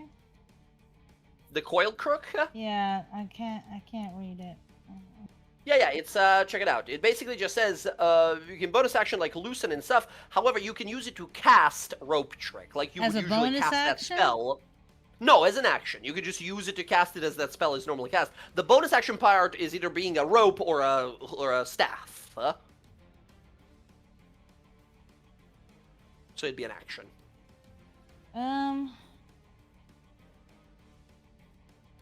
Yeah, I don't have anything. I can't heal myself, and I can't heal basically anybody. So Kiara, maybe you're not a trained healer, but you can heal people. You realize in a situation like this, your magic won't work. What is going to work? What is going to work? And Kiara, you feel as looking around, you do sort of moment of like, what do I do? What do I do? You see a little light appear. As you look around, where is it? You look down, and you see your hands begin to glow.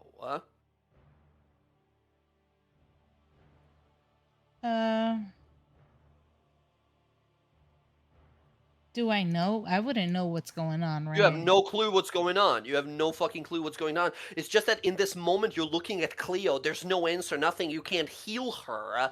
And as that thought comes across, you feel this light, and you watch as your palms of your hands and your fingers and your fingertips and nails are beginning to glow. You've never experienced ever this before. Well, I have more movement. I'll come here next to this mummy fuck, and I'll touch Cleo. There's nothing to touch. You walk on over, and as you sort of reach out with this light, you guys all watch as Kiara just starts running towards this mummy lord, right? As Kalis, a moment ago, Tisman was like, you got her? And now you see her, like, bolt past you right towards this super powerful, deadly monster. As you sort of fall, this guy fully, like, swings his staff at you as Kiara, you, like, duck under it. And as Kiara lays her hands on Cleo here, you guys watch as this corruption, this curse, begins to pull back and recede, and it's almost like drunken up into you, Kiara, here, as you feel this pain through your body here. Kiara, I would like you to roll a 3d4.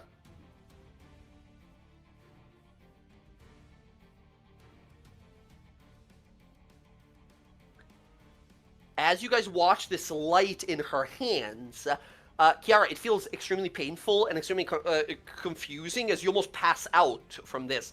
But Cleo, you inhale, having just recovered 11 hit points as this curse effect is removed from you here. As Jen, you can go ahead and add a certain feature to your character. As you realize you've unlocked some sort of strange holy power or something, a moment of inspiration here, this mummy lord turns towards you and an abyssal says, impossible, the ancient blood, and he begins to reach for the side of your head here. Of course, only Karnak understands it, but he now turns towards Kiara like, you're dying, I'm killing you and only you now. Don't you dare touch her! As Cleo, you wake up like, what the hell, how did this happen? And you just see Kiara's hands flicker with that golden light energy and then fade. And now that the light is gone, Kiara, your hands look like burnt, like they've been injured from this, from like destroying this curse. Oh, okay. Oh, fuck. This hurts like shit. What did you do? This guy on fire. Which, by the way, this guy looks 10 times scarier now. He's like burning, fucking Ghost Rider standing in front of you. You know what I'm gonna do? I'm gonna place a vial of oil right by his feet. He sort of looks down at it. Ignite? Unfortunately not. It has to, like, you have to open it and spill it on him, but you don't have the action to do that right now. You sort of place it there like a landmine. Alright. Kiara, bonus action left. No, that was my bonus action. I used my that turn was the bonus yeah. action, sorry. Yes, to chuck the oil. The oil expelled on the ground, but not on him. The scroll mummies are all dead. He has had his turn. Kiara, he fucking Avada Kedavra, right? Channel negative energy right to your fucking chest. This is a disadvantage attack because you are in melee. That's a 27 for 25 points of damage. Silvery barbs. Silvery barbs. Okay, here's the reroll. 18 on the reroll. Yeah. You take 25 points of damage. You hit the back of the wall and you go down. Kiara, you are cursed. You cannot be healed. You are dying. Yeah. I will As you hit give the ground. my last silvery barbs advantage. I'll give it. I can see. I'll give it to Kalis because Oh my he's gosh. closest up. Give him advantage on the next attack. Okay. Kalis, you watch as Kiara grabs some of that dark energy, and as it slams her into the wall, holding her hand out to you, you feel this whimsical energy surround you. She goes down. Cleo, you see Kiara heal you somehow, look confused, and then get blasted and goes to the ground. I look at Kiara, and the confusion is gone, and in Cleo's eyes is nothing but divine rage. As I Hell yes. stand up. Correct. Remind me, Tiswin is not she's not dazed, correct? Yeah, she is, right. She is, because she failed the saving throw. She is dazed. Fuck. God Yeah. fucking damn it. Yeah. Kiara can't heal Kiara. Fuck. Now, I'll say this. Cleo, does your ability specify they make like a melee attack, or is it like a weapon attack? Because Kalis has some range weapons. He can like throw a dagger or something Yeah. if it's any attack. Let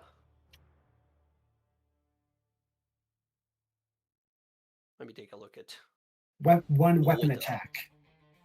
weapon Okay. attack, right? So it can be a range attack. Does Chaos have a range attack? Yeah. He's got daggers, right? He's always Okay. holding like a rapier and a dagger in hand. Okay.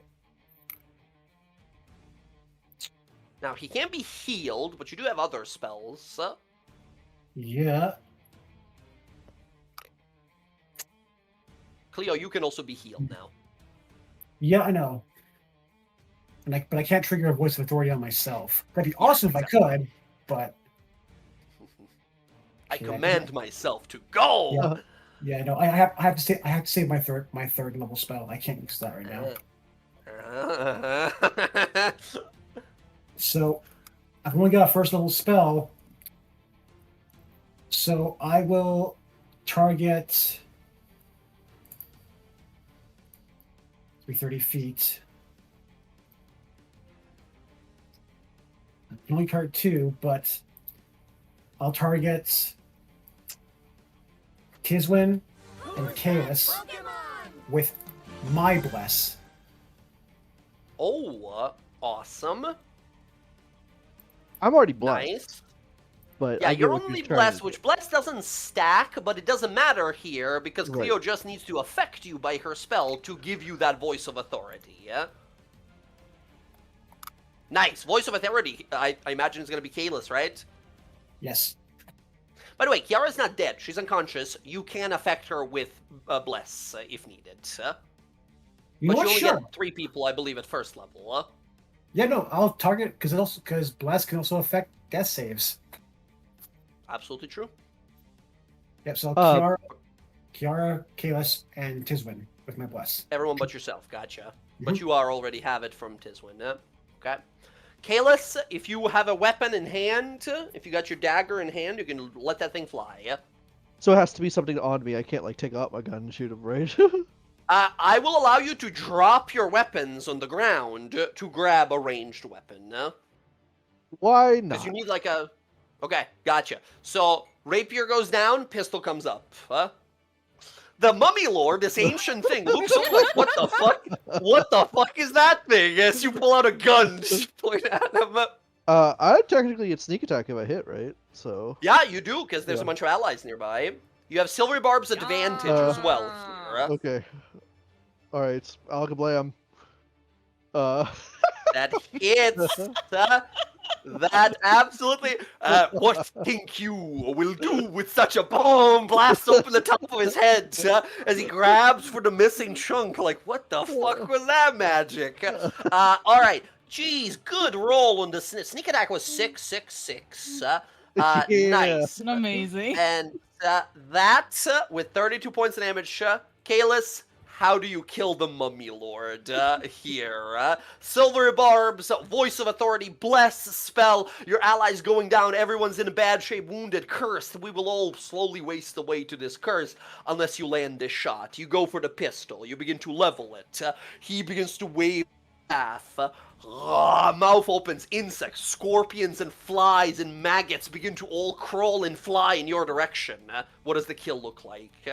He just like drops his his rapier, takes out the gun, and just says, "Sleep tight." Boom! It just blows it off. Into the ground like there was never. Uh-oh. Jay, you're cutting out. Oh, Your video's Yeah. starting to putter. Hello. Your video's starting to putter a little bit. oh,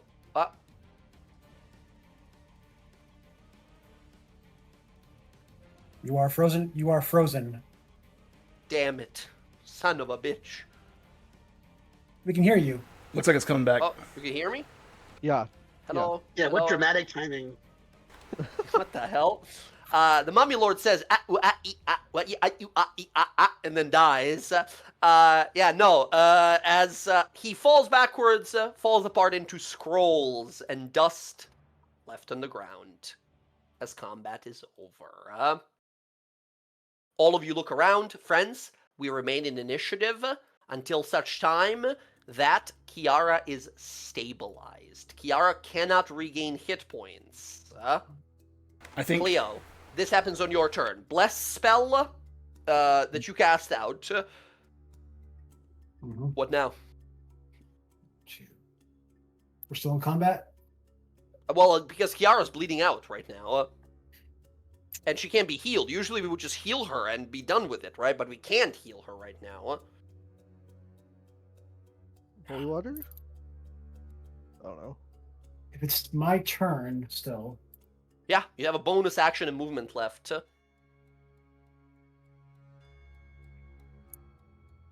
I've got 30 feet can get me to here. get her close. If I pick up Kiara, like scoop her up in my arms. Can I move Yeah. her with me? I'll allow it, because usually it'd be like an action in combat, but we're not in combat right now. I will allow you to move her at half your speed, basically. 10, 15 feet gets me here. Yeah. You're just picking her up, carrying her as fast as you can, but you are pretty winded yourself, right? You maybe like half stumble at one point. You are exhausted as well from all this. I'm carrying her in my arms. I'm just saying, you saved me. I will not let you die on me. Very well. Cleo, that's your turn. Rodri, we're still in this. What do you do?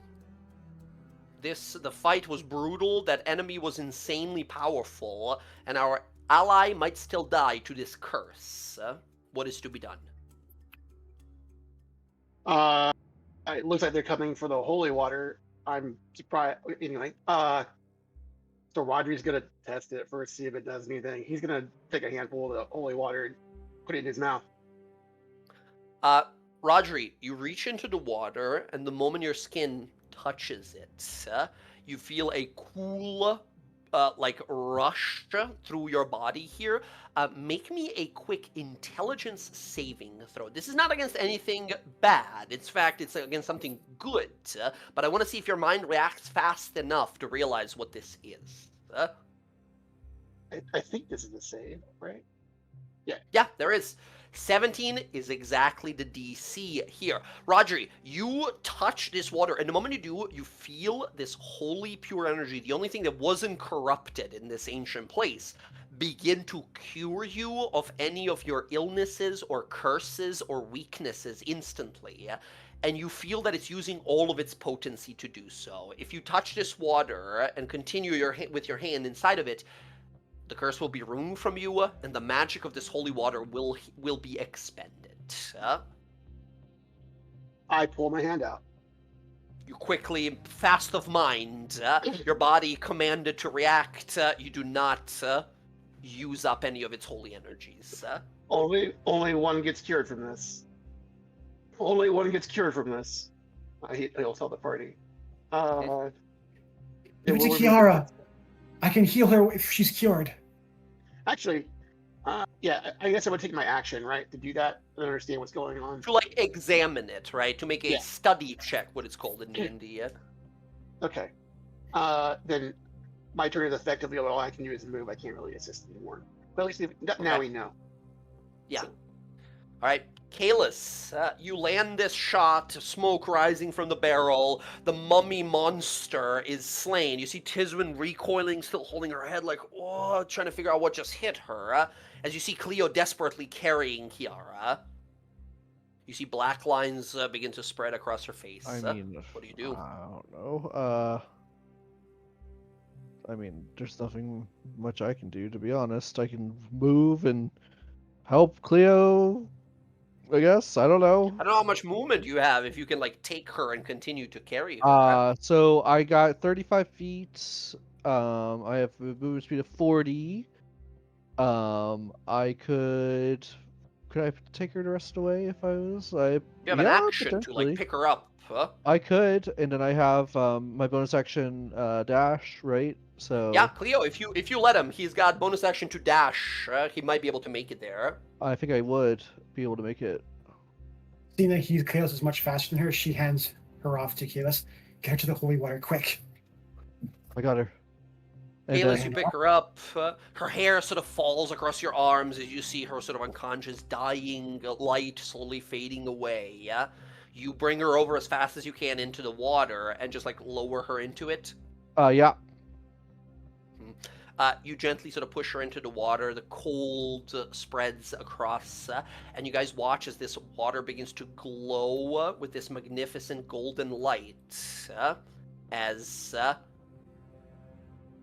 these motes of white, these dots, motes of white energy begin to sort of rise slowly from the pool, and as they sort of glow and rise slowly, that black veins and lines that have spread throughout Kiara's body begin to retract and fade until they evaporate fully from Kiara's body.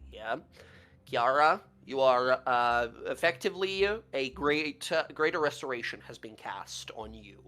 If you had any previous illnesses or curses, those are all removed as well. As you do not come back to life, however, yet.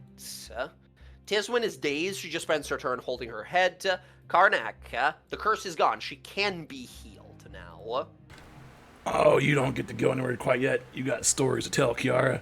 And he's gonna shove a greater healing potion down her throat. Okay.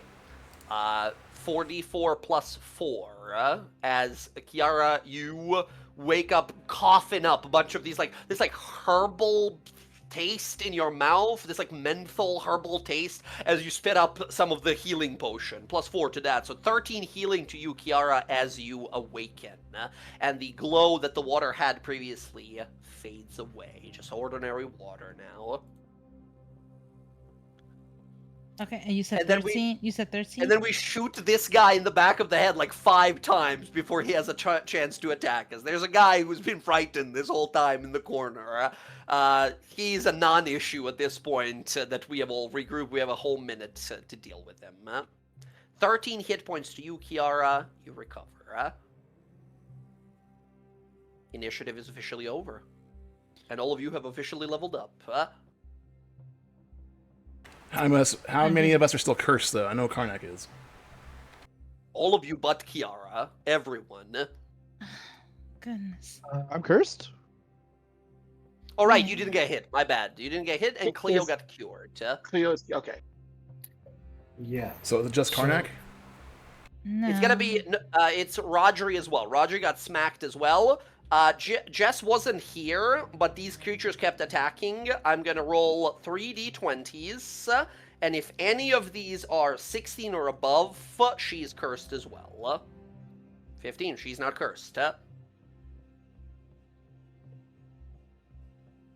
Okay.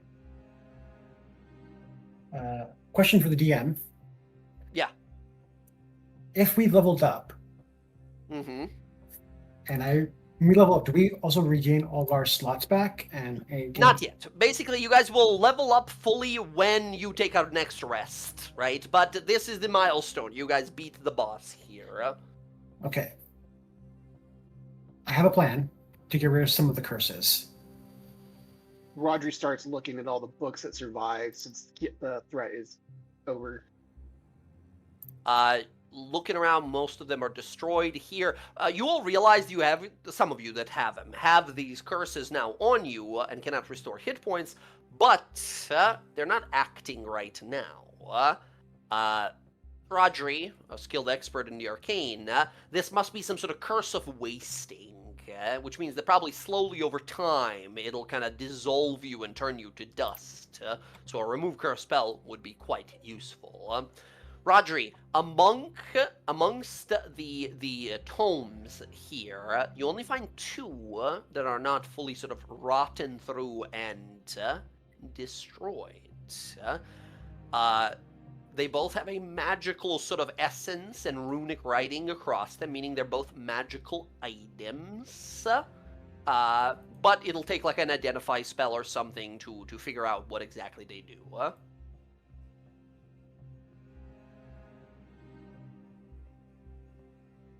Taking some time here. Can we look for the ring as well? And I can look for this through these books while we do so.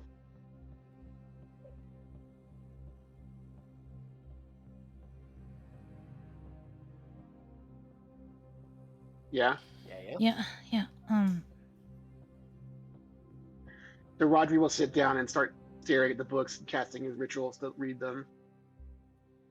I want to get out of the water, and I want to see if I could do that thing with my hands again. I'm just gonna stand there. Nothing. Although the water did seem to have cured the skin of your hand. It's no longer like blackened and withered away. It's back to how it was, at least.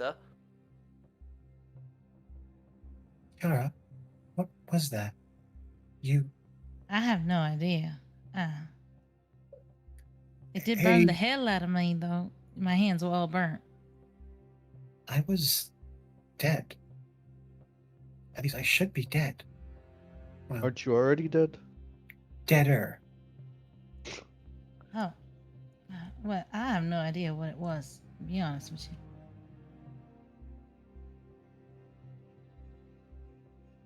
DM, when did it happen? Mhm. What did it feel like when it made contact with Cleo? Whoever Kiara did. It felt, again, much like the first time you saw her back in Palebank Village when she was singing, it felt familiar. But that's really the only way to describe it. Who are you? I'm Kiara. Did you forget already? Do you have amnesia when you pass out?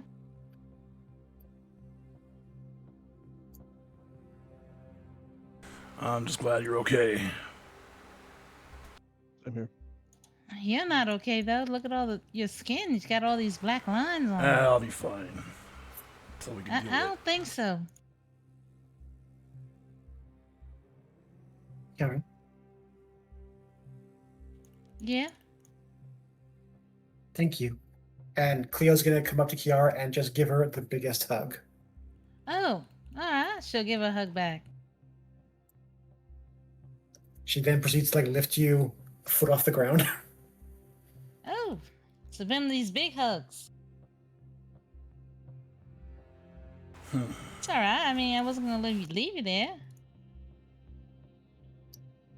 You have my thanks and my gratitude. I owe you. Oh, you don't owe me. I feel like you would have done the same thing for me. Of course. You're my friend.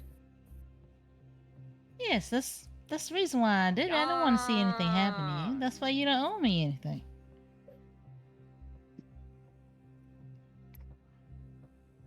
I'm gonna walk over here and pick up my damn oil that's on the ground. I'm gonna throw it on his burning body.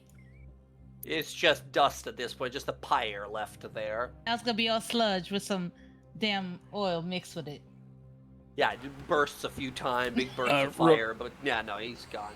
Real quick, Karnak's going to use his magic initiative ability to cast Pulse Life on him. Oh, Pulse life, gotcha. Getting a bunch of temporary hit points.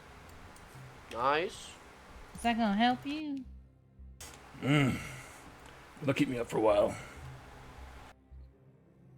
So currently we have Rodri, Karnak, And Tiswin. and Tiswin are cursed. Yeah, Tisman looks Yeah. at these like lines across her body and says, "This seems like a pretty serious curse too.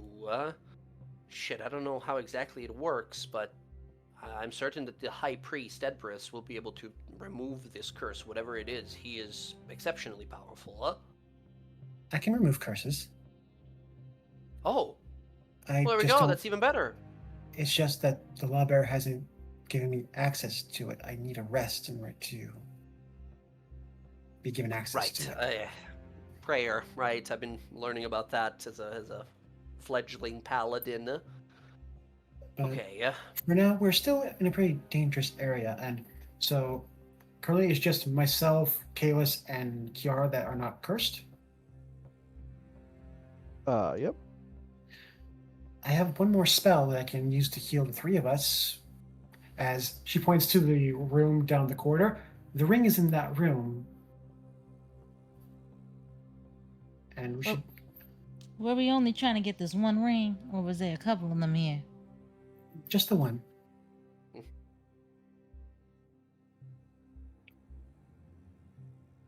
Yeah, We could so also- far of this whole prophecy of 3 rings and a hammer and a crown of stars, of frozen stars, we have learned that of 2 locations of rings. One was rumored to be here, and the other one in a place called the Fortress of the Dead Jarl on Eiselcross, and we decided let's go here first before we take on the other one, because the other one seemed more dangerous. Rodri, meanwhile, you've been like looking through those books that I mentioned. There's 2 tomes in that entire northern section of the map where all of these books are. There, you find 2 books, magical tomes there, and you also find some spell scrolls. Give me an investigation roll here to see if you find anything extra special. DM. I'll also be doing my healer, using my healer's kit to do healing myself with my hit dice. Understood. Very well. You can go ahead and roll some hit dice to heal yourself. Rodri, let's go. 30. You find all there is to be found. You find 2 spell scrolls in addition to those 3 books. Which, by the way, Rodri, in the northern area there, 2 of the spell scrolls and 2 of the books. The 3rd book is this one over here, placed on a pedestal, and it looks freaky as fuck. It's got people drawn on it, and they're all being cut up and decapitated, and it looks like a pretty nasty book. And I'm going to say here on this investigation, taking a moment, as friends, do we take a short rest here, maybe? Those of us who can recover to recover some stuff?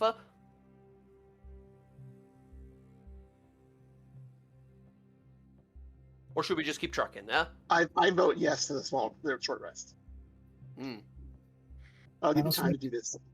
I'd also like to start bandaging up Kiara and Kalis, if they'll let me. Gotcha. I mean, I'm only down Gotcha. 3 hit points. I don't really have much to heal. Sometimes those 3 hit points are exactly what you need to survive. If we're gonna do a short rest, I'll do before short rest is a long 1 hour, right? Short rest, yeah, 1 hour. All right. Well, I'll give a speech about how we all need to get some kind of fire fucking spells in this damn group, right? Somebody here besides we gotta get something besides Roger here. He can't be the only one with fire. What are you talking about? I set that guy If on you want fire. me- guys, Yeah, if you want me to cast a fire, if you want me to cast a fire spell, don't stand next to the guy you want to catch on fire. I can't hit him without hitting everybody else in the area. Well, that's my speech. We all need to get better with the fire. We're in a frozen tundra, and only one of us here was smart enough to have fire in their repertoire, and I feel like we need to fix that. And you don't? I don't have fire. I live in the damn desert. Why would I have fire? Everything there's resistant to fire. Tiswin sort of looks down at her own like little torches that she has on her side, like I don't have anything fire as well. You get to very And hit then points with this everyone curse. gets 10, yeah, everyone gets 10 points as I Ten, rage ten. on. As you give this lesson rather than an inspiring speech here, very good. 10 temp for everyone. Do we get to 3 hit points with the curse? You get temporary hit points, yeah. You just can't regain hit points. Your So actual hit points. at least it kind of heals you a little bit, but not really. A little bit. So I can get Yeah. out temporary hit points as a spell You could, yes. when we're not under the curse. Okay, good to know. Okay. Rodri, you find 3 scrolls and 3 books total. 2 of the scrolls are that of 3rd level spell called Animate Dead, allowing you to raise zombies or skeletons. And the last one is a very scary spell. It is a 7th level spell scroll of something called Insect Plague. These are all necromancy spells. Okay. DM? Yes? Sorry, did I cut Cleo- out? Nope. Cleo will approach Tiswin and offer to bandage her up with her healer's kit. Yeah, she will happily take it. However, no, actually, sorry, she's not cursed. So yeah, she will absolutely take it. She is a paladin, so D10 she rolls here. I'm just Plus writing out this stuff. +3. D10 on the first one, D10 on the second one, +3, so 6 and an 11. She'll take 17 healing. Oh Jesus, I took it away instead. She is looking. She's above bloodied now. She's like, thank you. That's more than enough. Pretty good with that. Hey, Kiara, was that inspiration back for your thing? Yeah, I can give people their inspiration back. Yeah. Whoever you can choose 3 people to return inspiration to. Yeah. Who do you pick? Who needs it? Karnak Everyone does. spent it, right? Yeah, I think every so. single person spent it. Yeah, but Kayla still has his because he's a human. Nope. He has one. No? No. Use that up as well. He actually it's been used the that one same up day. earlier today when we fought the Yes. trolls outside. Yeah. Well, we did a short rest. Didn't that give people the okay? So It then, doesn't alright. give it back Yeah. on a short okay. rest. Yeah, humans only get a one extra one per long rest. All right. Well, all right. I'll give it to Kalis, Karnak, and Cleo. I feel like just in case. It's okay. Thank you. Thank you. Another thing to mention, Rodri. Oh wait. That We're insect- level 6 now, right? You just became it, but technically not yet. You guys out of Okay, character. Yes, you are, but next time you long rest, you will become level 6. Rodri, what I was going to say, Darren, that Insect Plague spell scroll you have, Insect Plague is a 5th level spell. The one that's on this scroll, however, is upcasted. It's a 7th level instead. So for purposes of, like, if you save it for long enough and put it into your spell book, it counts as a 5th level spell. However, this one is just a 7th one if you ever decide to just blow it and, like, use it. Noted. Gotcha. While you guys taking a short rest, Roger, you had plenty of time to investigate and learn what these magical tomes here are. And boy oh boy, they're quite something actually. You'll find an uncommon and 2 rare magical items. First one, you Oh, Jay, you cut out again. were... Oh, god damn it. You guys can hear me. You're cutting in and out again. Roll 20 back. Okay, give me a sec to see if it stabilizes. Mm-hmm.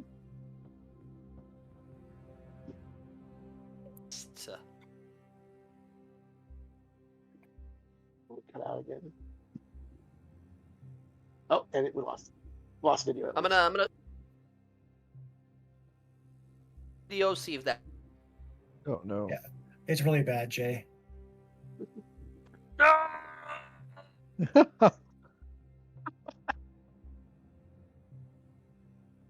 like a Wilhelm screen over there. Internet's falling. That's funny. Beep boop. Okay. Beep boop. How about now? Say some words. Hababa, haba, it's me, the D&D. We play, the dice are rolled. That sounds good. Hababooey. Yeah. You're coming through. Okay, good. You're good. Okay. Now I'm gonna try to hop back on video, see if that fucks it. Still good?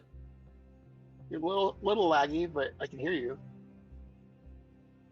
Okay, good. Oh, no. All right. Books. First book you open is a brochure.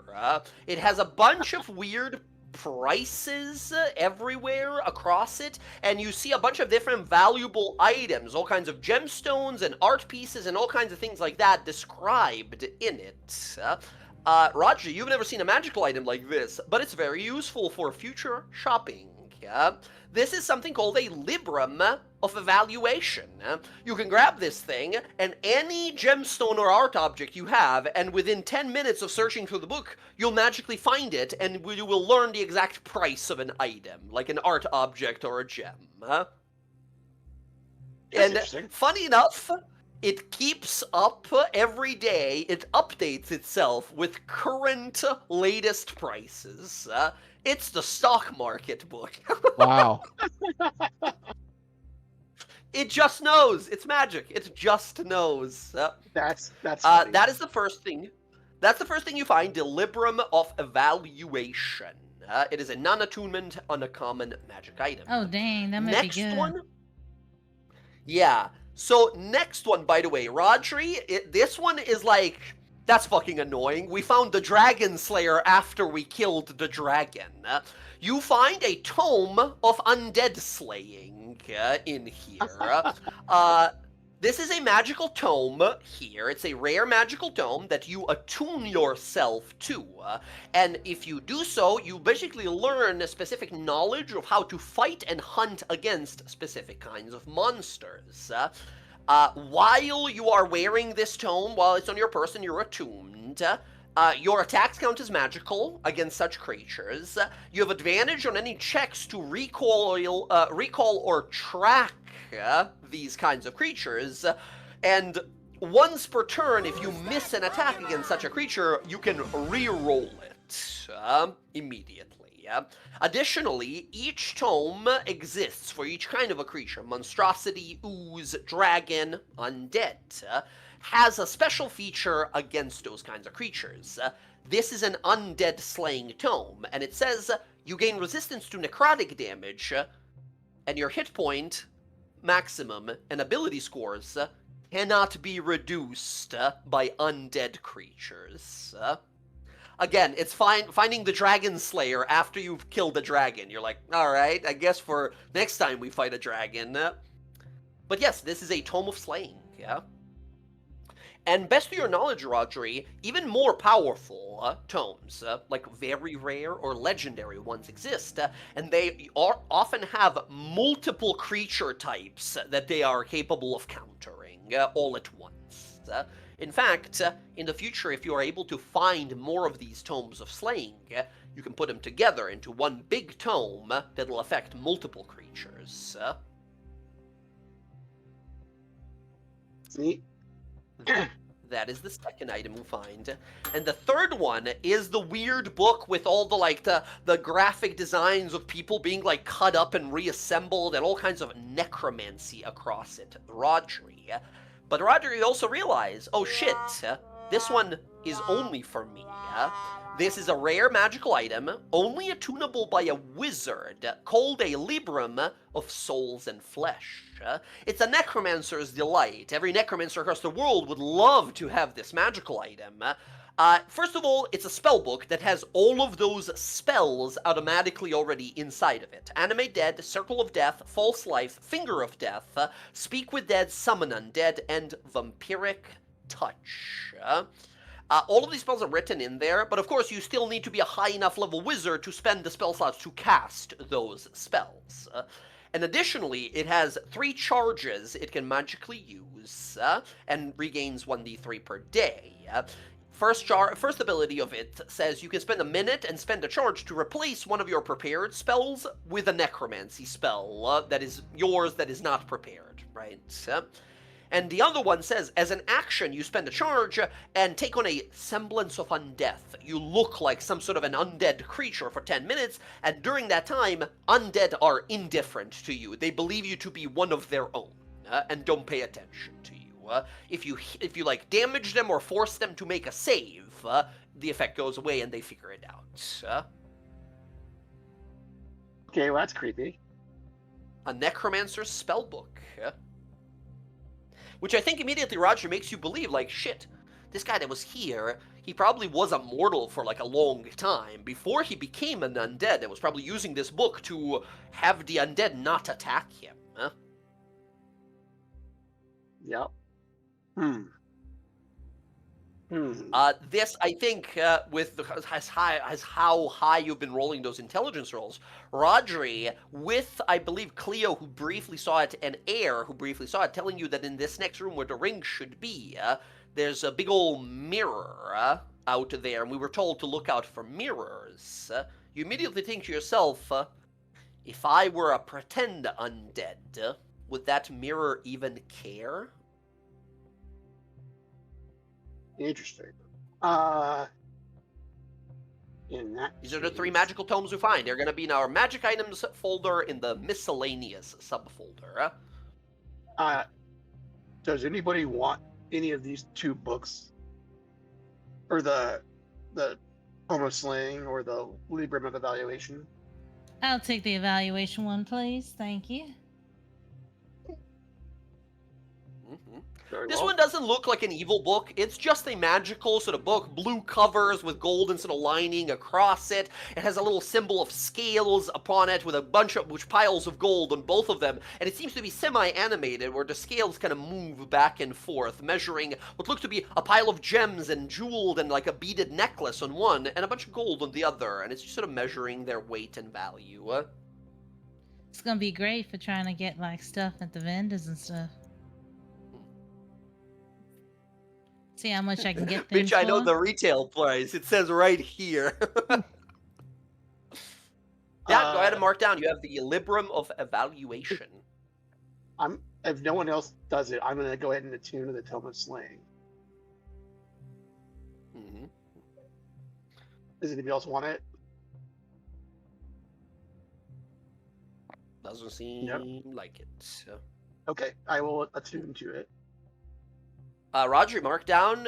You have a Tome of Undead Slaying. You get all these benefits like advantage on information gathering, once per turn reroll, and like your attacks count as magical. You are magical. You don't really need that part much, right? That's like if you're attacking them with a stick or a sword or something. However, you now have resistance to necrotic damage, and the moment you attune to it, Rodri, the curse is gone, because it cannot affect you anymore. Oh shit! Huh. Can we pass it? Okay. You that's still useful. probably want to remove curse yourself, because the effect is suspended. So if you ever Okay, so you can't unattune, pass it this around. curse will return. Yeah, I was gonna Yeah. say, you're supposed to run. Yeah. It's suspended. The effect is suspended currently. That makes sense. Well, at least you don't gotta worry about you done, which means he could be healed. Yes. So, DM. Mhm. Well, while Archie's examining all the magic items during the short rest, Cleo isn't resting during the short rest. Hmm. But she is fascinated by the relic that the holy water was in, and she'd like to like kind of examine it during the short rest. So like see if she can discern anything that maybe there's a little bit more to it, maybe the history of this thing. Yeah, absolutely. Cleo, this would be a history or a religion roll here. Additionally, you can try to make me just a straight wisdom check to just, pray and try to hope to drink in the sort of holy magic of this place and see if you can get any insightful clarity on what the purpose of this obviously religious instrument spot was. Either of those three. I'll use religion. Right ahead. Natural 20, Oh, 26. Nice. Let's go! Nice. You looking at this place, first of all, realize that central fountain in the middle was the thing that was originally here. You realize this is it. This is the end part of the temple here. This was once a temple of the of the Archheart. And everything around it has been changed or corrupted by this necromancer, which you're pretty sure you guys threw into a black hole. You're pretty sure that was the guy who made this whole place. That was the fountain here where holy water was kept and held. Everything around it was changed, but that remained. It resisted for decades. For 100 years, it resisted this evil magic. Everything else, this pentagram or star-like podium beneath it, that was built around it and afterwards. And by the look of it, it was supposed to sort of perverse it. It was supposed to turn this holy, powerful water here, possibly blessed by the very powerful highest levels of clerics of the Archheart at its own time, into unholy water, a source of sort of demonic and undead energies that can empower all kinds of unholy creatures for years upon years, right? However, the construction of it here, as well as the corruption of it all, couldn't corrupt it. It was barely holding on, however, you realize, because only Kiara was able to use it before it, faded away. Usually it would just, evaporate the evil and remain there, but that was its last dying breath after such a long time persisting here. And Cleo, looking around and feeling the solemn and strong of mind and will, the clerics that must have cast this spell to bless these waters. There's something deeply inspiring here. Maybe not the goddess or god that you yourself follow or are a follower of or interested in even, but there is something deeply profound about how far people will go to protect what they love and what they deem to be worth protecting. This enchantment stood the test of time, and now the water is mundane, but because of what those people did 100 years ago, your friend Kiara is alive now. There's beauty in it, there's art, the depiction of it all is that of a place of tranquility and a feeling that you've not had before, as if finding yourself all of a sudden in a meadow, in a shade of a tree with a canvas in front of you, and your imagination serving as the pen to draw with or a brush to paint with. It's the very essence of what art is, and the expression of oneself that these people poured into this place.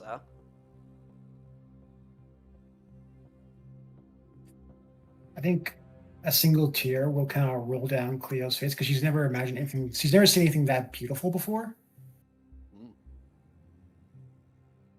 And she'll just say a silent prayer, not to just the library, but to the temple of the Archheart here, saying, "Thank you for saving my friend."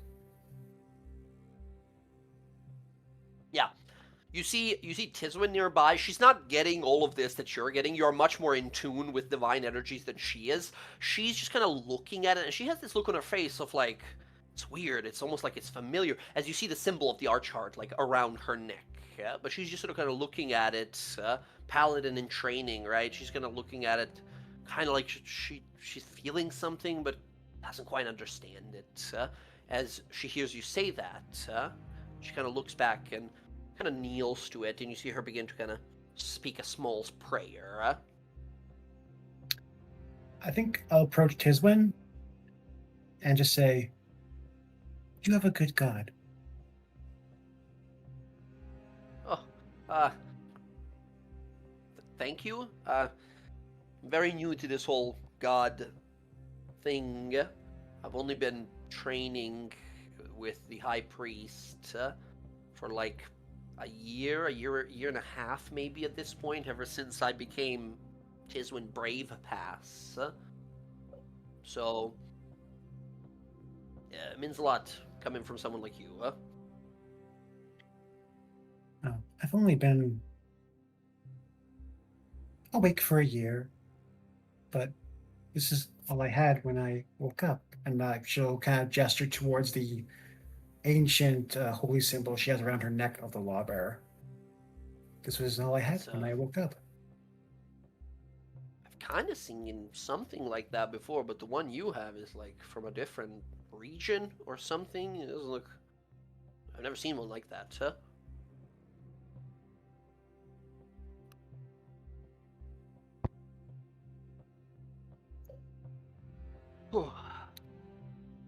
All right. Well,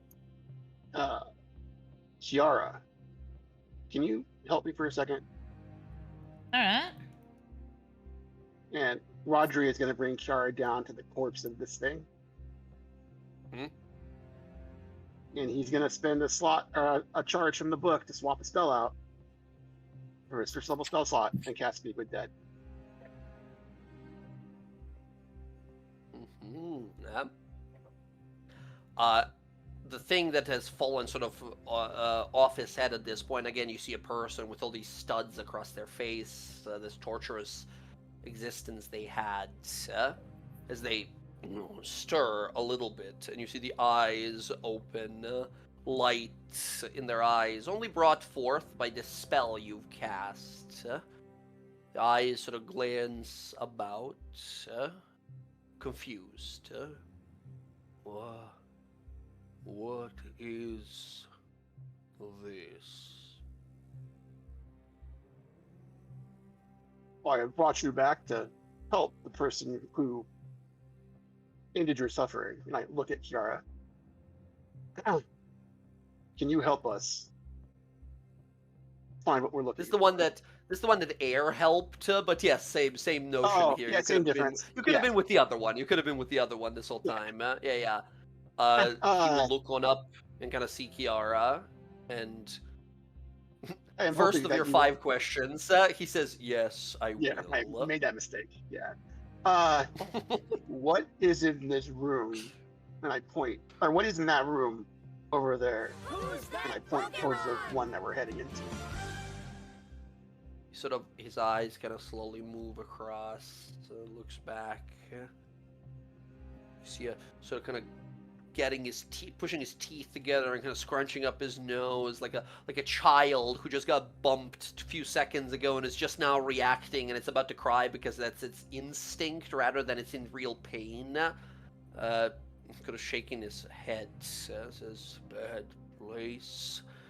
Crystal holds a secret. Chest holds treasure. Mirror holds people."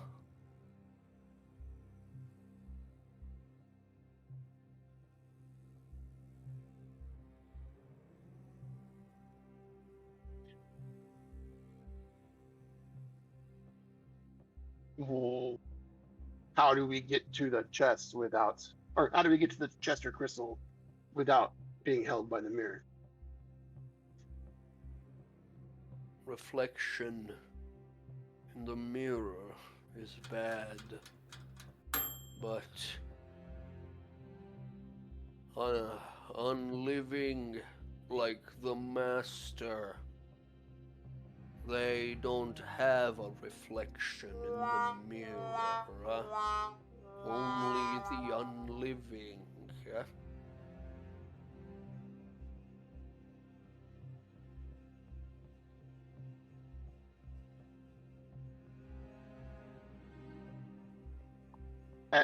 how do you get out of the mirror?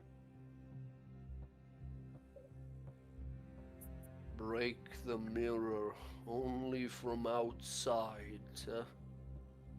But if the glass breaks, everyone gets out.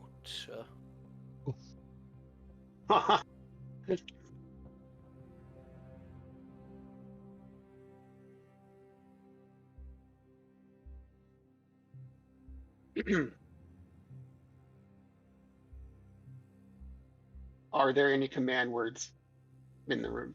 For the room? Don't know. Was never told.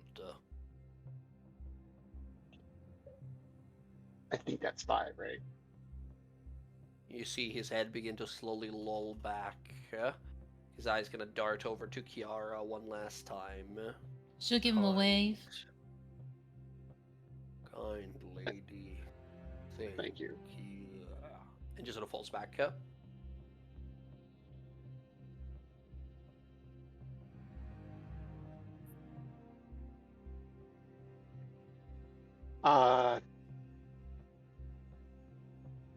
So the mirror will not react to undead, apparently. What's kind of bad if we have two people who are technically undead? Well, do I look at? Do they have a sim? Are they undead? Oh, you talking about Air and Cleo? Yeah. Do Aaron they- and Cleo are reborn, which does count you as a undead humanoid. But do I here's the know thing. that would be affected by the mirror? They have reflections, right? It's a bit of a gamble, right? Because they are reborn. They're not necessarily like 100% mindless undead skeleton zombie type of stuff. They have souls. They talk. They are kind of like normal people, but not really because they're also reborn. They're not all entirely alive. It's possible, but it might be a gamble.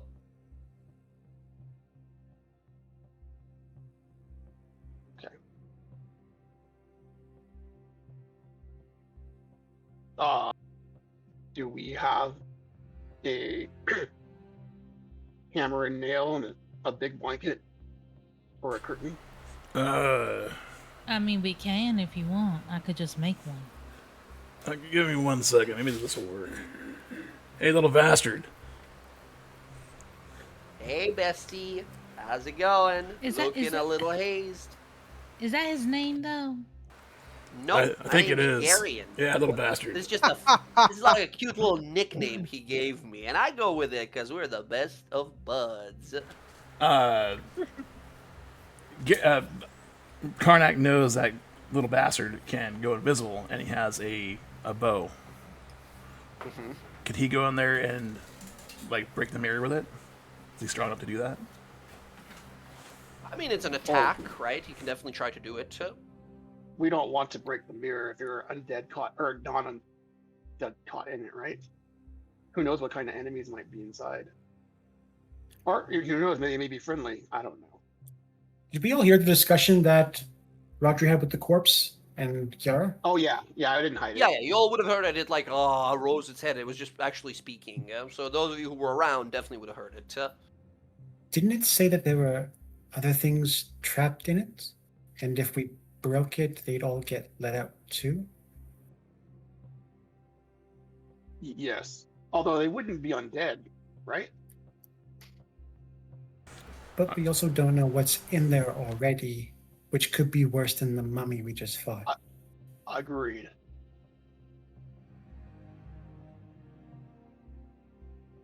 So I figure one of us can go in there and put a blanket over the mirror. And that will probably solve that problem. So the rest of the room may pose a riddle. Well, the familiars can go invisible. Can the familiar carry a hammer?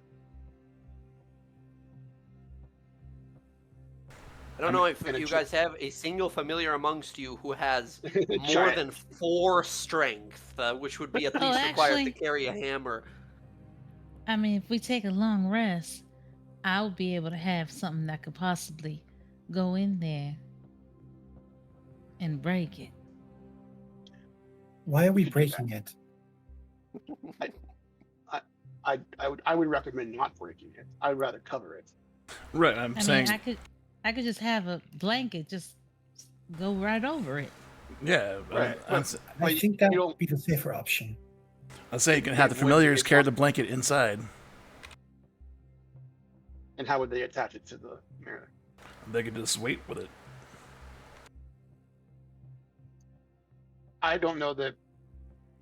Can little bastard hold a blanket up for indefinitely? I mean, they could set it on the Again, mirror, right? But we don't know what the They- mirror's attached to. So, Gariant has 4 strength.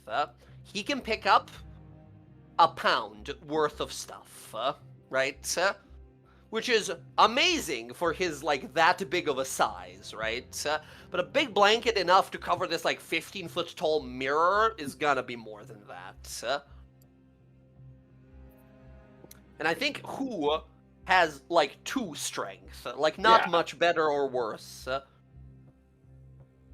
So either Also, additionally- air, Also, additionally, by the Right. way, being invisible doesn't necessarily help them, right? Because it's a mirror. A mirror is not looking at you. You're looking at a mirror. Oh, okay. Good to know.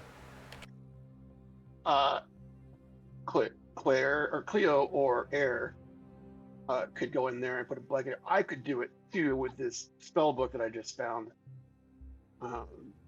Apparently, you can. This book will let me take on the semblance of these creatures. So I will look and act, or I will look and feel like one of them. Please don't attack me if I do this. But I could walk in there and put up the blanket myself. It's Roger going, guys, it's still me! Looking like a fucking undead shambling.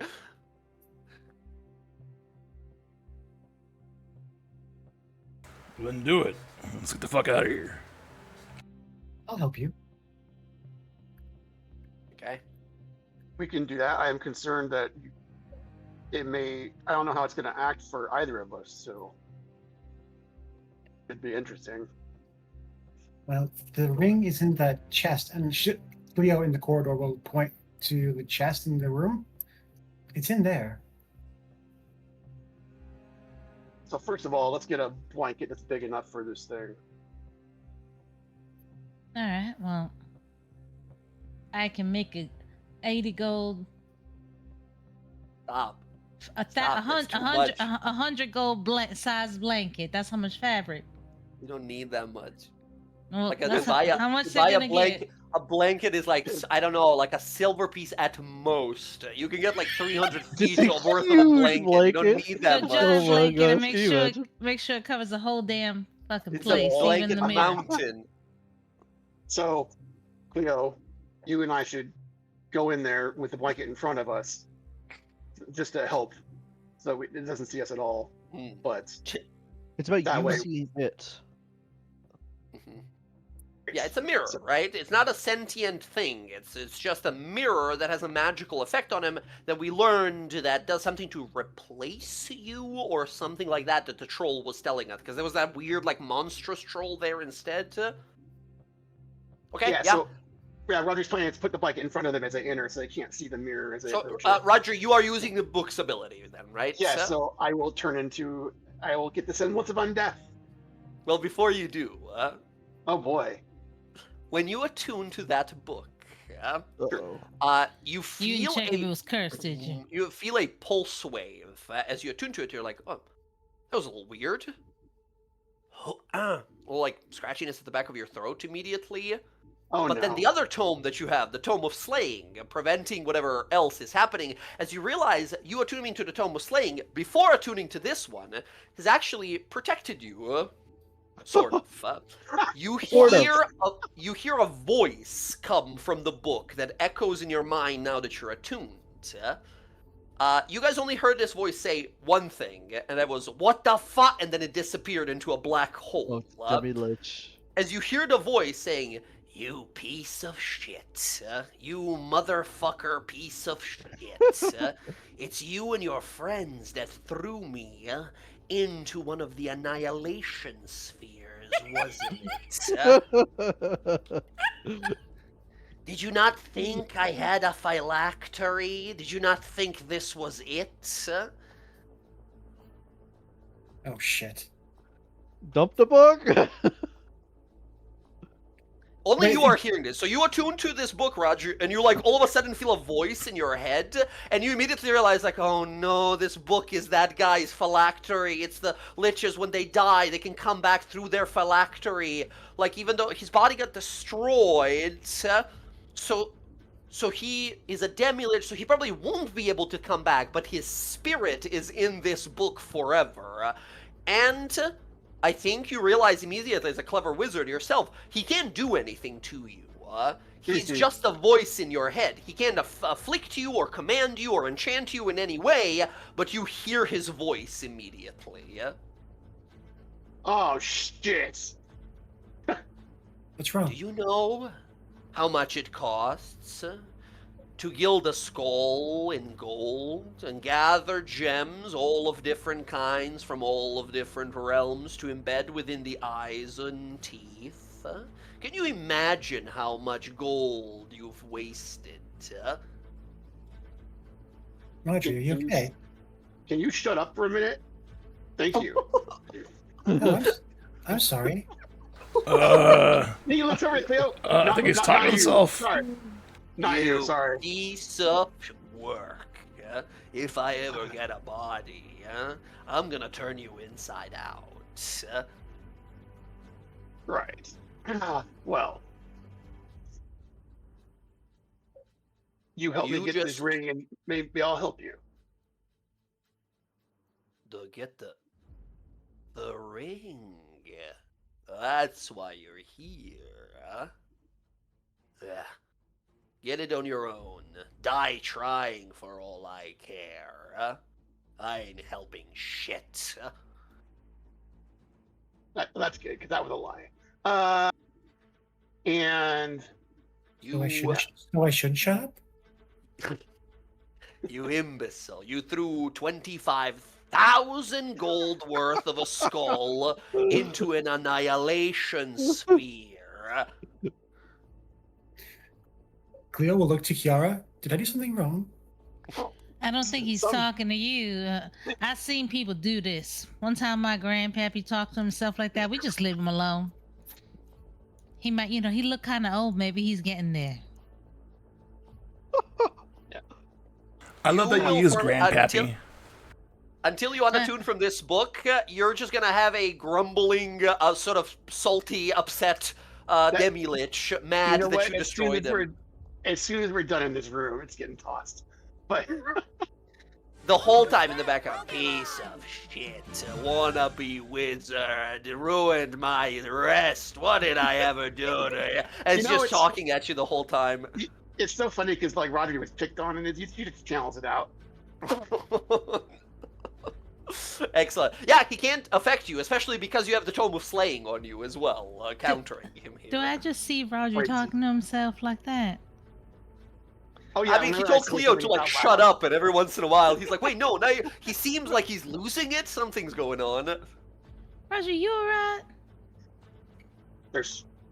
I'm going to use this book, but then we need to get rid of it. There's something wrong. I'm gonna turn your spine into a coat hanger if we ever meet. Is the book talking to you? The book doesn't have a mouth. That's not how it is. It's like kind of in your mind. And books You talk have- to Let's get people? this over with so I can get rid of it faster. I'm gonna make sure your head is animated as a floating minion. I'm gonna use to see just how far I can throw it.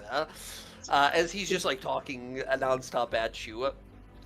See, Roger But holds the you, blanket up in front of us. Yeah. yeah, you take on a semblance of undeath. And Rodri, you're like pretty certain, 100% certain. Again, you're a smart guy. You take a look at that mirror, and in the mirror, you have no reflection. Yes. I could probably do Cleo, something. You see Cleo in a corner, like in the reflection of it. Cleo is presumably also holding the blanket in front of her to not look at the mirror here.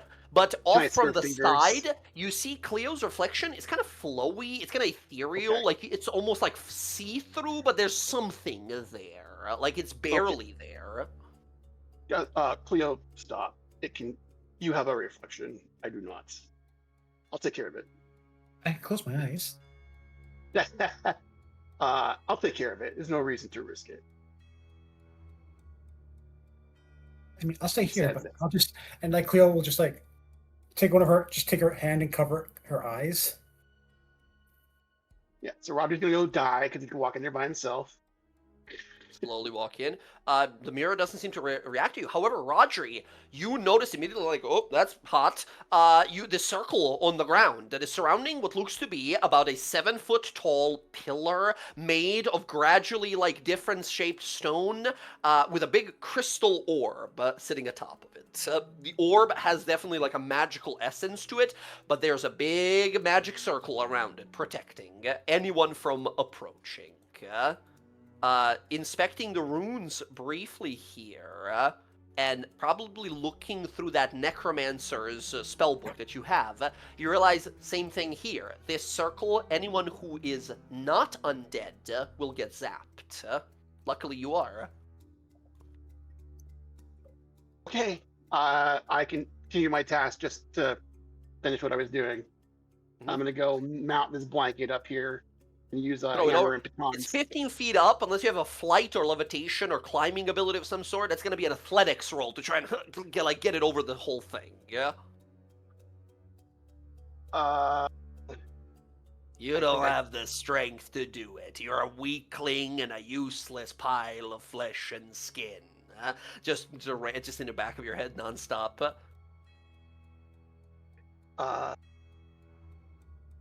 Well, shit. I don't have that spell memorized at the moment. So Give it your best athletics. yeah, I'm gonna give it a shot. This is you're just throwing a blanket over a mirror. This is a DC 12. Let's Oh, there go. You chuck this thing as this guy's trying to like distract you the whole time. You chuck this thing and cover the whole of it. You go behind it a little bit, like tuck it in a little bit so it's fully covered. You get around the corners as well. It's fully packaged. There's no way anyone's gonna catch a reflection. Although, Okay. Rodri, while you're standing in front of it, when you, an undead, look in that mirror, you see a hulking, demonic, like 9-foot tall purple skin creature with a snubbed bat-like nose and long ears with massive wings, surrounded by a bunch of elven, like rotting corpses on the ground. In the corner of that room inside of the mirror, you see a dwarven woman who's clutching her knees, who's just shaking and kind of madly repeating herself. Oh. Okay. I don't know how to help that woman out of with everything in there. So You can give me an inside roll if you want to confirm it, but she looks pretty insane, like lost, just kind of twitching and looking around. And best you understand, time-wise, that person's probably been in there for more than for 100 a long years. time. Yeah, a long time. It's probably nuts. Yeah, 11, just as likely to thank you as she is to stab you through the skull, right? This is someone who's fully, like, lost themselves to paranoia and fear. But it's the only person who wasn't killed in there by that winged, weird demon guy.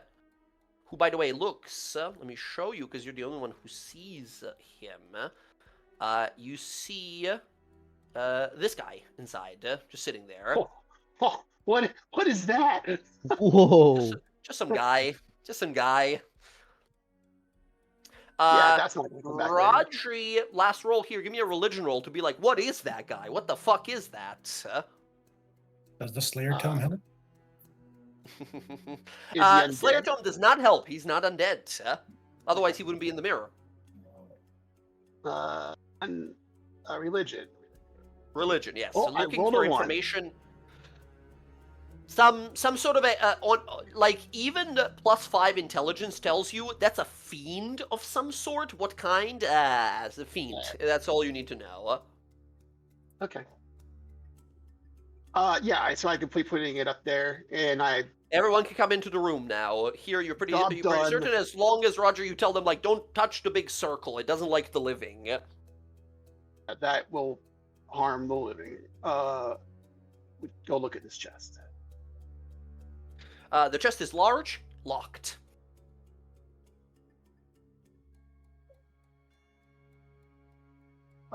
These runes on the floor. These runes on the floor. Mhm. Do they look familiar to me in any way? No, and they kind of feel icky. These are all. This is not the intention of the Archheart. This has all been put here by that necromancer. This is all necromancy stuff. I cast knock. You cast knock. Amazing. The you see the top of it click open, and it pops and opens up. About 1,000 flies comes out of it, like in every direction. As you step back here, inside you see a rotting skeletal body that has been like kind of curled up and stuffed into this box. And currently on the body, while most of its clothing has rotten to pieces, you see upon its right hand wedding ring finger a beautiful looking ring. The ring in question seems to be it's some sort beautiful golden band with a small red maybe ruby or some like tempered quartz kind of a small gemstone in it. It looks almost mundane. And Rodri, at first inspecting it, you wouldn't even think it's magical, but it's the only thing that doesn't seem tarnished or destroyed in there.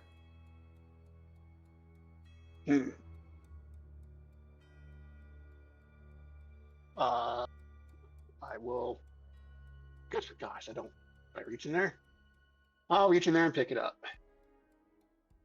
Yeah, you have to sort of pry it off of the hand, but the hand just disassembles. Like you pull it off the finger, and the finger comes off, right? And then it's easy to take off.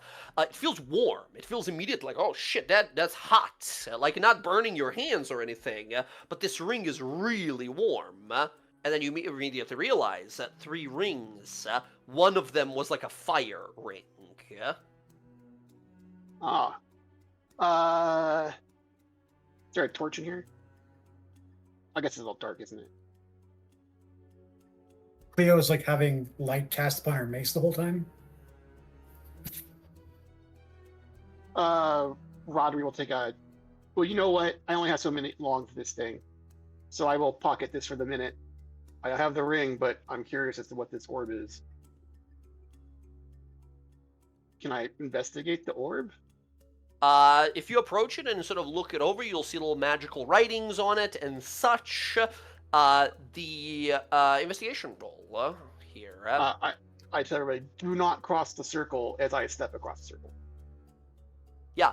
The rest of you, if you approach the circle, feel this unpleasant, almost smell of rot and such, much less for you, Cleo. Cleo, if you test with it even a little bit, you'll notice it doesn't hurt you, but it feels uncomfortable to be in there. It's like being in a very hot room all of a sudden, while for the rest of you guys, immediately you feel like pain at the moment you get like close to it and attempt to even like cross it. I'll walk up next to Rodri, unpleasantly, but Yeah. it's not. Doesn't hurt, but just not very comfortable.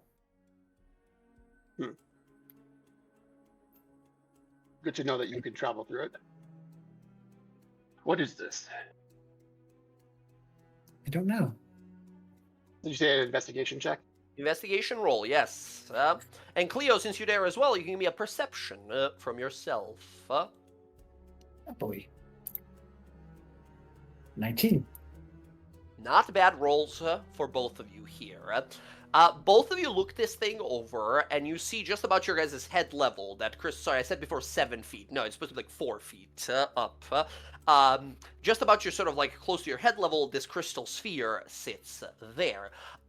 The inscriptions written across it you immediately both realize it's a dummy, it's a fake of some sort. It almost looks like a scrying orb of sorts. However, it is much larger and much more unwieldy, and the runes on it are weak and sort of almost trickerous. However, on an 18 investigation or perception, both of you notice two buttons on each side, on the southern and northern side of this structure, this altar here.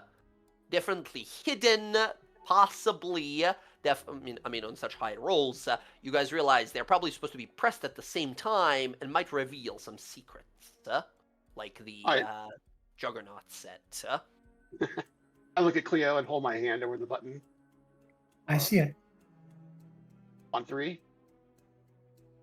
1, 2, 3, and we press 3. the button.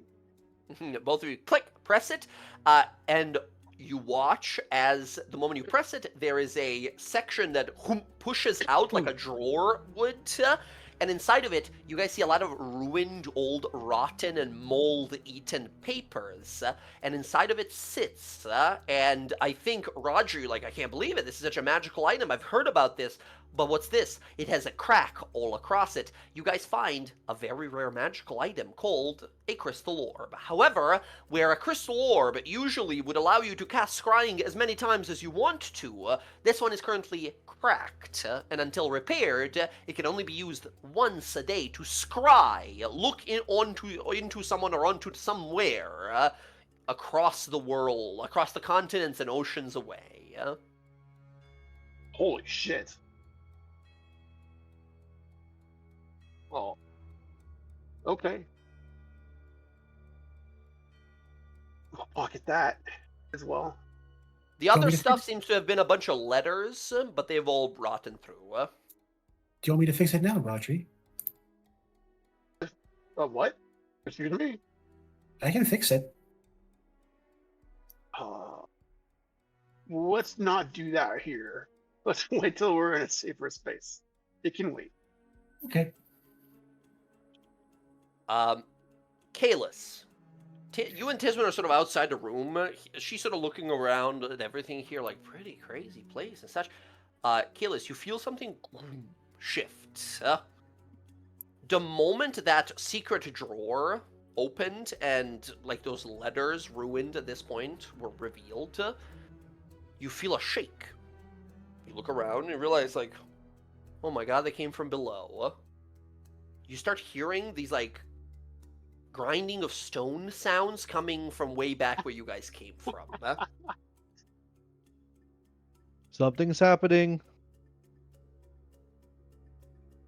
All of you feel a rumble. Small at first, as you look around, and then a larger one.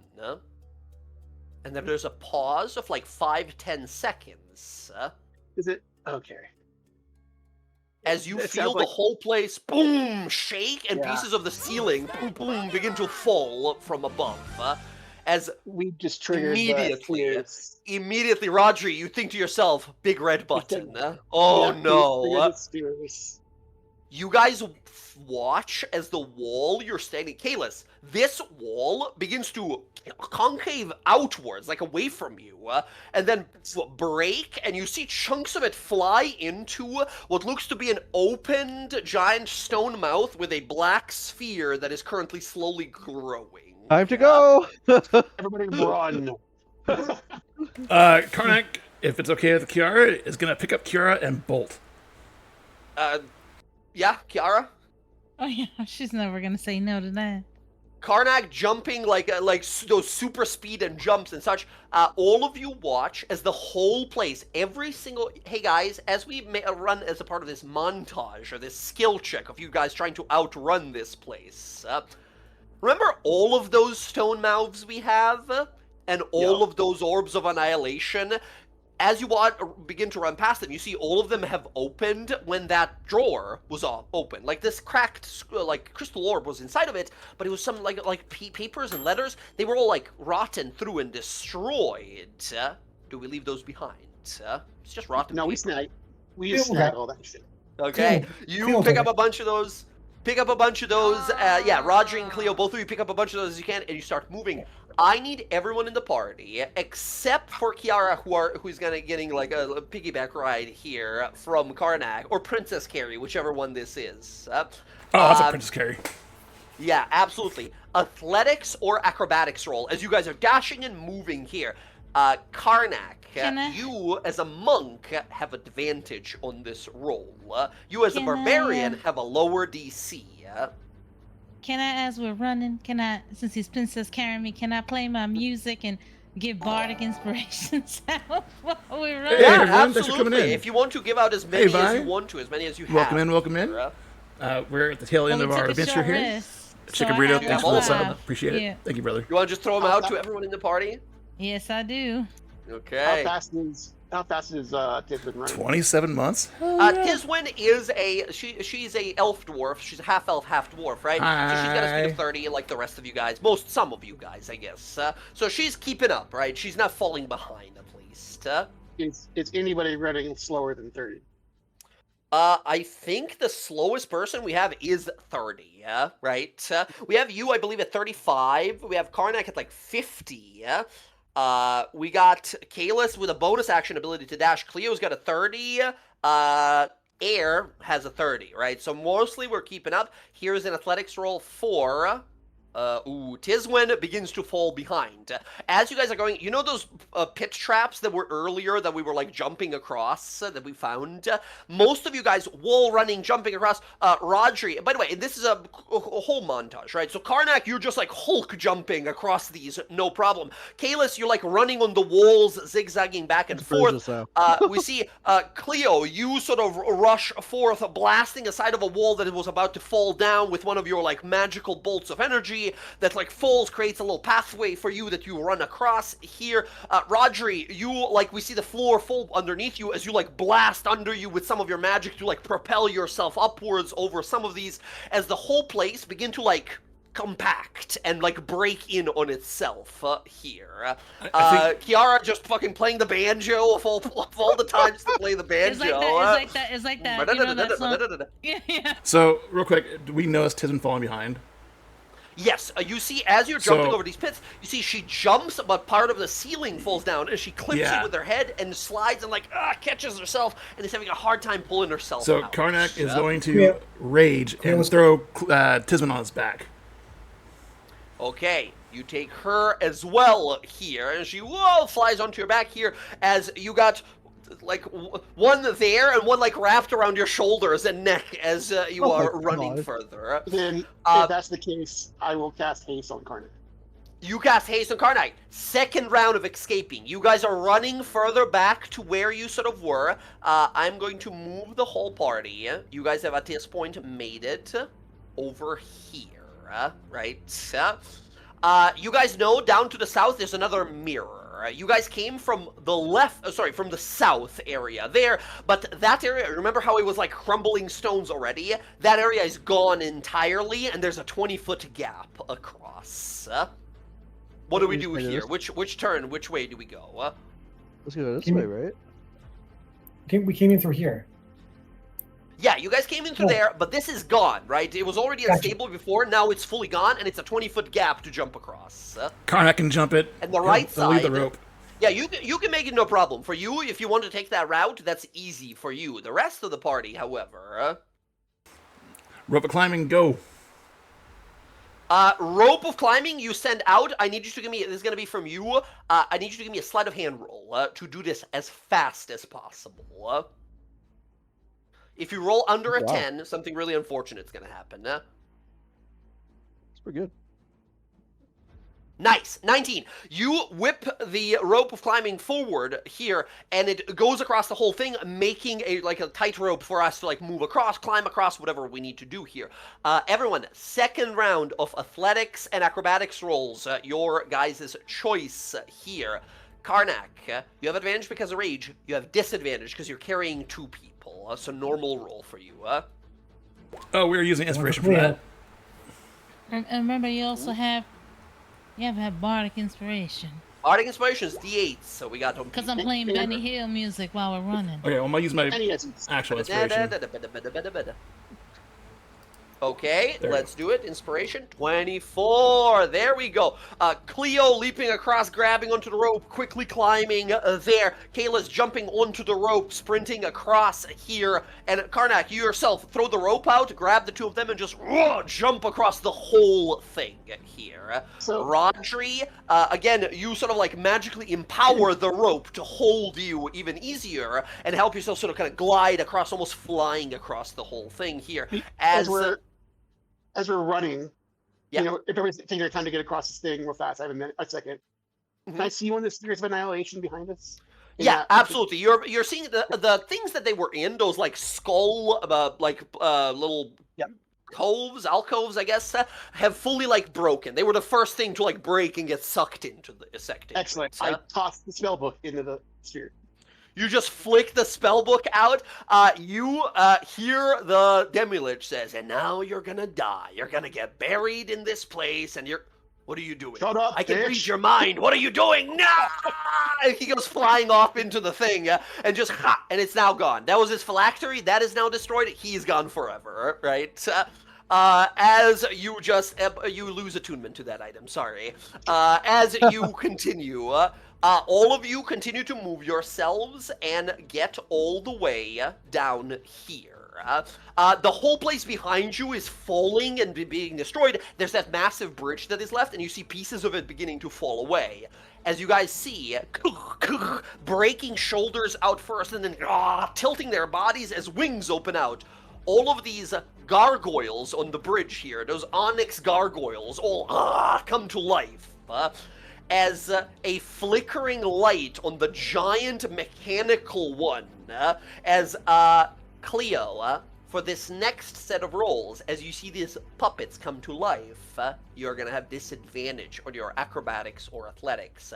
This is the hardest one that is left, as you guys are basically like running across the bridge now. This like 200 feet of a bridge that is boom, boom, boom, boom, like falling apart. Everything is coming down. Part of a bridge goes exploding. Give me athletics and acrobatics, everyone.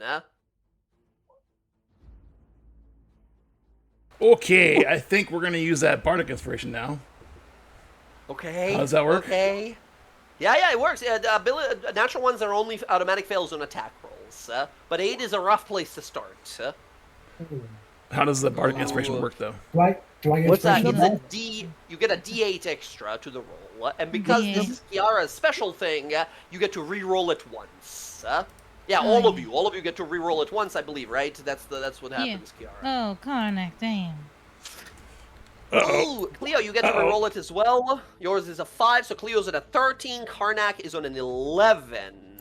What's the number we need? Kalis, the number you need for this last one is a 17. Okay, All I'll of use you my Bardic Inspiration then, fail. I guess. Wait, what? Let's see. what did you say, Jay? Did we fail? Yeah, all of We you all failed. The DC is Oh. 17 on this last one, as the place Let is me, falling onto oh, you, yeah, I rocks made are it. hitting you. Nice. Kalis, you begin to overtake here. You yourself, Karnak, have advantage because you're raging, disadvantage because you're carrying the two of them, and then advantage against because you're hasted. However, that's a normal roll at the end of it all, right? So 8, 11 becomes, right? You are moving as fast as you can, and at one point, music cuts out as your foot goes through the floor, right? You fall, and Kiara and Tiswin both just like roll and fall onto the bridge here. Kalis, you are moving fast, dodging. You are almost at the end of the bridge. You look back, and you see the whole party beginning to like lose footing as a part of a bridge separates Kalis from the rest of the party, as about 30 feet of a bridge begins to just sort of tilt slowly downwards. You said it's like a bridge? Yeah, this is, if I move you guys over here, it's this bridge, right, that we originally came across. It goes another like 150 feet off the map that way. Are we still actually on the bridge or falling? Yeah, this is you. We have ran about like 80 feet across the bridge, but because we failed the saves, right? You lose our footing and fall. A giant boulder hits in front of you. Part of the bridge, falls away and is destroyed. Some of you guys are like clipped and attacked by the gargoyles that's like slow you down as you hear this mechanical shriek in the background as this flying gigantic one takes up to the air. Horrifying, by the way. You guys see this giant metal one takes up to the air, and you see a massive boulder is like falling towards him. He looks up and shoots lasers out of his eyes, destroying the boulder, and then looks back towards you guys and starts chasing after you. Can I cast a spell? Yeah, of course. All of you can. Now all of you have failed and have slowed down. Everyone except for Kalis. So now we figure out. Now we improvise how we're gonna do something. How we're gonna. What spells we cast. Like you don't have time for like. You have basically like 30 seconds. You can cast like 4 or 5 spells all at once to like do something. So But there's Yeah. Well, hopefully you're not we have to falling. You're not. Okay, No, we're you're not not falling. You're running across the bridge, right? And a part of the bridge broke and is currently tilting slowly. It's not fully fallen down, but a 30-foot gap of a bridge is currently like beginning to slowly bend. It's like the scene from the Lord of the Rings, The Fellowship of the Ring, where they're on like the broken off like stairway platform that's kind of leaning back and forth. Yes, that is starting to like lean and boom, boom, back and forth. Where is that flying gargoyle at in the air? He's like 90, like 100 feet behind you. He just like activated. Okay. So he's still over stuff. Okay. Yeah, he's actually there on the map. You guys are like 90 feet off the map now. Okay. So When he gets close, if he gets close to us, within 60 feet of us, that's when I'll cast my spell. Okay, gotcha. What are you casting on him as he begins to charge in? Command. Command, awesome. Freeze. You hold your hand out and this thing freezes in mid-air and then whoom, just falls down beyond the bridge. You see it fall for some 150, 200 feet. It's a deep abyss below, right? You see an impact and there's like a gas leak, like poisonous explosion. But as it lights up, you see the light come back on. That fall was not enough to kill it. But you gave yourself like a few rounds as he's just like fallen down there. okay. We So all with panic on our face. Let's go, let's go, let's go. how far away is that gap? It's a 30-foot jump, easy for you, but not. And it's not 30 yet, right? It's a 30-foot gap of a space Kalis, on a bridge that catch! has started. To Rope, bend. go! Rope whips towards you, Kalis. I'll secure it and yeah, help them get across. Okay, you secure it here. This is going to be athletics roll from Karnak. You're no longer holding people. You just have advantage now. And Kalis as well, because the rope tightens and like does that like bowstring thing as you look over Karnak and you see part of the bridge is like pulling away and the rope is doing everything as you watch it slowly begin to like untwine. Twines of it begin to like ting, ting, ting. Go, go, go, go, like go, go, break. go. Athletics rolls from Kalis and gosh. Karnak. Yeah? Athletics? Oh, You're no. you're doing the Captain America holding the helicopter thing as you're like holding This onto is not it. the person that. Yeah. Hey. Oh boy. Okay. Karnak is gonna make it a little easier for you here. Maybe Okay. it's combined. It's The terrible for me. average. We got. What is that? 35. The average is 17, which is exactly the DC, like I mentioned before. Kalis, you are holding onto this as Karnak. You see, like, all right, he's holding onto it. You pull this thing, and Kalis, you're like, whoa, slide to the very edge, holding the rope, right, as you hold onto it as best as you can. With that, the rest of you can quickly climb across.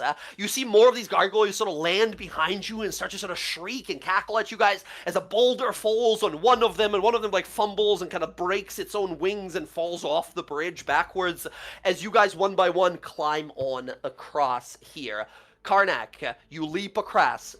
Last thing to do, sleight of hand roll, DC 17, as you see the rope tighten. And you are either going to get to it in time and release it and grab it, or it's going to snap in half and fall into the pit below. Karnak, the rope... Does he have advantage from haste for a dex check? That's fair.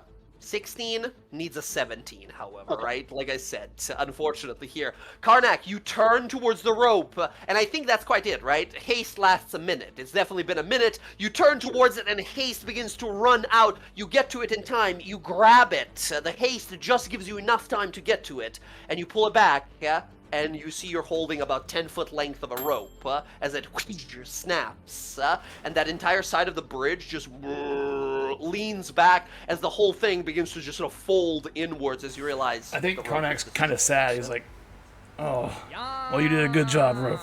Thank you." Can I use my coil crook rope to drop it down there? To grab the rest of the broken rope. Yeah.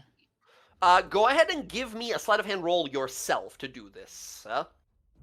Again, this is a risky one. 17 is the number. This is the final round of this place collapsing. The whole tunnel is falling on our heads. I'm gonna re-roll that. 16. Roll Okay. that.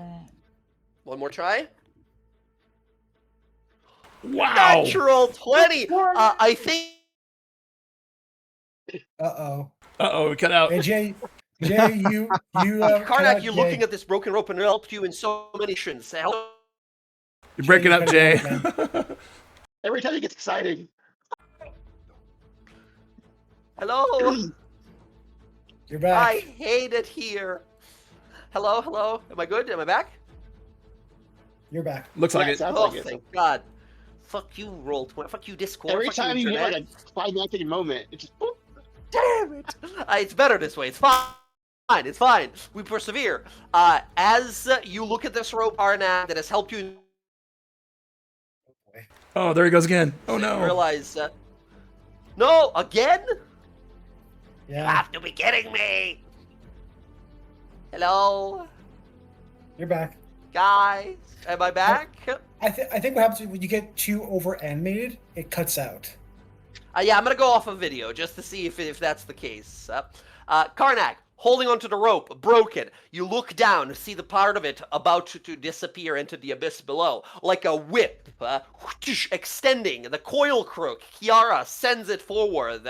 It wraps itself like a lasso around the other piece of endless, destroyed, currently rope, and whips it back up, saving it for possible future mending or fixing.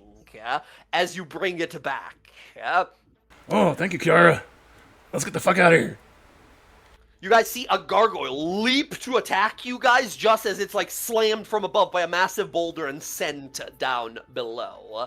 All of you rush and rush and rush out until you make it to the steps over here where you first entered.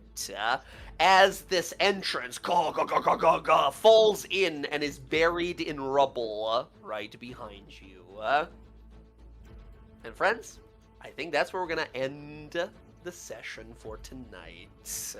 As dust washes across our adventurers here, the cold frost and snow welcomes you back, alive, with a ring in hand and a few books to tell the tale. All right. Holy shit, you guys. At first, I was like, that Mummy Lord's gonna kill us all. This is, we spaced out. The way you guys were spaced out was really rough. And of course, anti-healing, always super bad. I mean, I nat 20'd him off the rip, and then he ran Yeah, away yeah, from that me. helped a lot. So- That did a solid, like, quarter of his health immediately. Friends, your characters are going to be able to walk outside and get a long rest. And therefore, level up to 6 here, which means for those of you multiclassing, some fun, interesting stuff. For those of you not, I believe some of you will get some cool class and subclass features. And we will pick up in the frost outside of Uralis on that long rest as something interesting happens. Real quick, I'm sorry. Fourth level in a class. What does the player get? 4th level, first time you hit a 4th level in a singular class, you get yourself your ability score increase as your class gives it to you, and an ASI, right? You can get 2 ASI, you can get 2 feats, you can get 2 ASIs. You get one of each. That's the thing that I do in all of my games. That's the thing that we've done in previous games. So a +1 and a score, and then a feat. That's a feat, right? Yeah, yeah. But also you get a +2 to a score that you usually would from an ASI. So think of it as a +3 because of the feat you choose. Got it. Thank Or you. maybe, you know, if it's the same thing. But I yeah. think the character master's still broken, right? Is it still? If it is, let me know. I can import your I'm- guys' stuff in here. I've got no issues on my end. Oh. I do get my new don't- I do get my new domain of order ability, embodiment of Let's law. go! Now Oh, I can man, cast all my so enchantments as good. bonus actions. It's so good. You get to sort of Yeah, buff your mine is- allies and mine is activate the broken. reaction and everything as a bonus action. So nice. So That's it okay, doesn't Jen. let We'll, me. we'll add yeah, we'll add it your doesn't- manually real fast. Yeah, it doesn't let me select mine for like the hit points and stuff. It's like there's no drop down. It's just blank. Oh, I'm looking at what you're looking at. Yeah, I see that. That's Yeah. goofy looking. Just exit out of that. Just cancel out of that, and we're gonna add everything real fast. Manually. Okay. Yeah? I can add 9 new spells. Okay. Sweet. Now, Jenna, you are not multi-classing or anything, Nope, right? not this time. Okay, First not time I'm this? not. Well. First I time gotta I'm gonna tempt just you go more. full bard. Nope. Uh-huh. Okay, Nope. this is I a want to bard do some of- real fucked up stuff. Whoa. Whoa. With bard. Oh, God.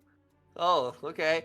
All right, let me find your level 6 stuff. First of all, at level 6, let me see here. You will learn I one more can- spell. Yeah, and I You can have also another- animate stuff. And I think with your thing with bard, I'm gonna read it.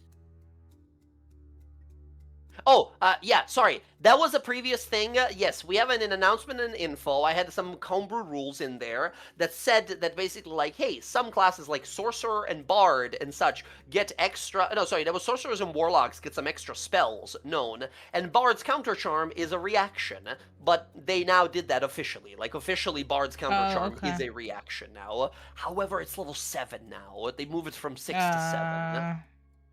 So you get another spell known. You get another 3rd level spell slot, which I've already changed in here. And then you get your 6th level feature that I'm gonna Yeah, put in that I your- can animate stuff. Yes.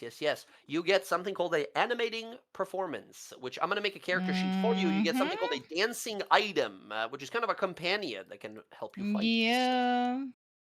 Very cool. It's like almost like a Bottom. golem, right? Kind of. Sort of, yeah. It has its own like hit points, and it uses your spell attack to make like attack rolls with it as a bonus act. It's kind of like a more permanent, more durable spiritual weapon, if you want to think of it that way. Bam. That is from College of Creation. Okay, I've added that in there. And then, Jen, we gotta add a new learned spell. New spell from the Yeah, I bard gotta think list. about it. If you, we'll take a look at D&D Beyond on like 5e tools, on Roll20, whatever. 3rd level or lower spell, you get to add another one to your list. Let's see here. Animating performance, and let me get you your... I believe it's called Dancing Item, the thing that you actually summon. Let's see. Dancing Item. In initiative, it takes your turn basically before or after is fine. It only takes the dodge action unless you take a bonus action on your turn to command it to take another action, like, attack or anything like that. Which is so funny because you can be like, bonus action, help. Give a help action to my friend. And when you use your Bardic Inspiration feature, you can command the item as a part of that same bonus action. So you can inspire and attack at the same time. Very cool. Yeah. It says once you animate an item. What item is that? It doesn't state what it Once you is. animate an item with this feature, you can't do so again until you finish a long rest. Well, yeah, it says as an action at the very first line. As an action, you can animate one large or smaller non-magical item within 30 feet of you. Right. So you point at a rock, it starts flying. You point at a violin, it starts flying. If like whatever item is in vicinity, you get to like use. Now here's the thing, right? Because it doesn't say that. It doesn't say that it shares the performance of creation. It doesn't share it. How do you mean share it?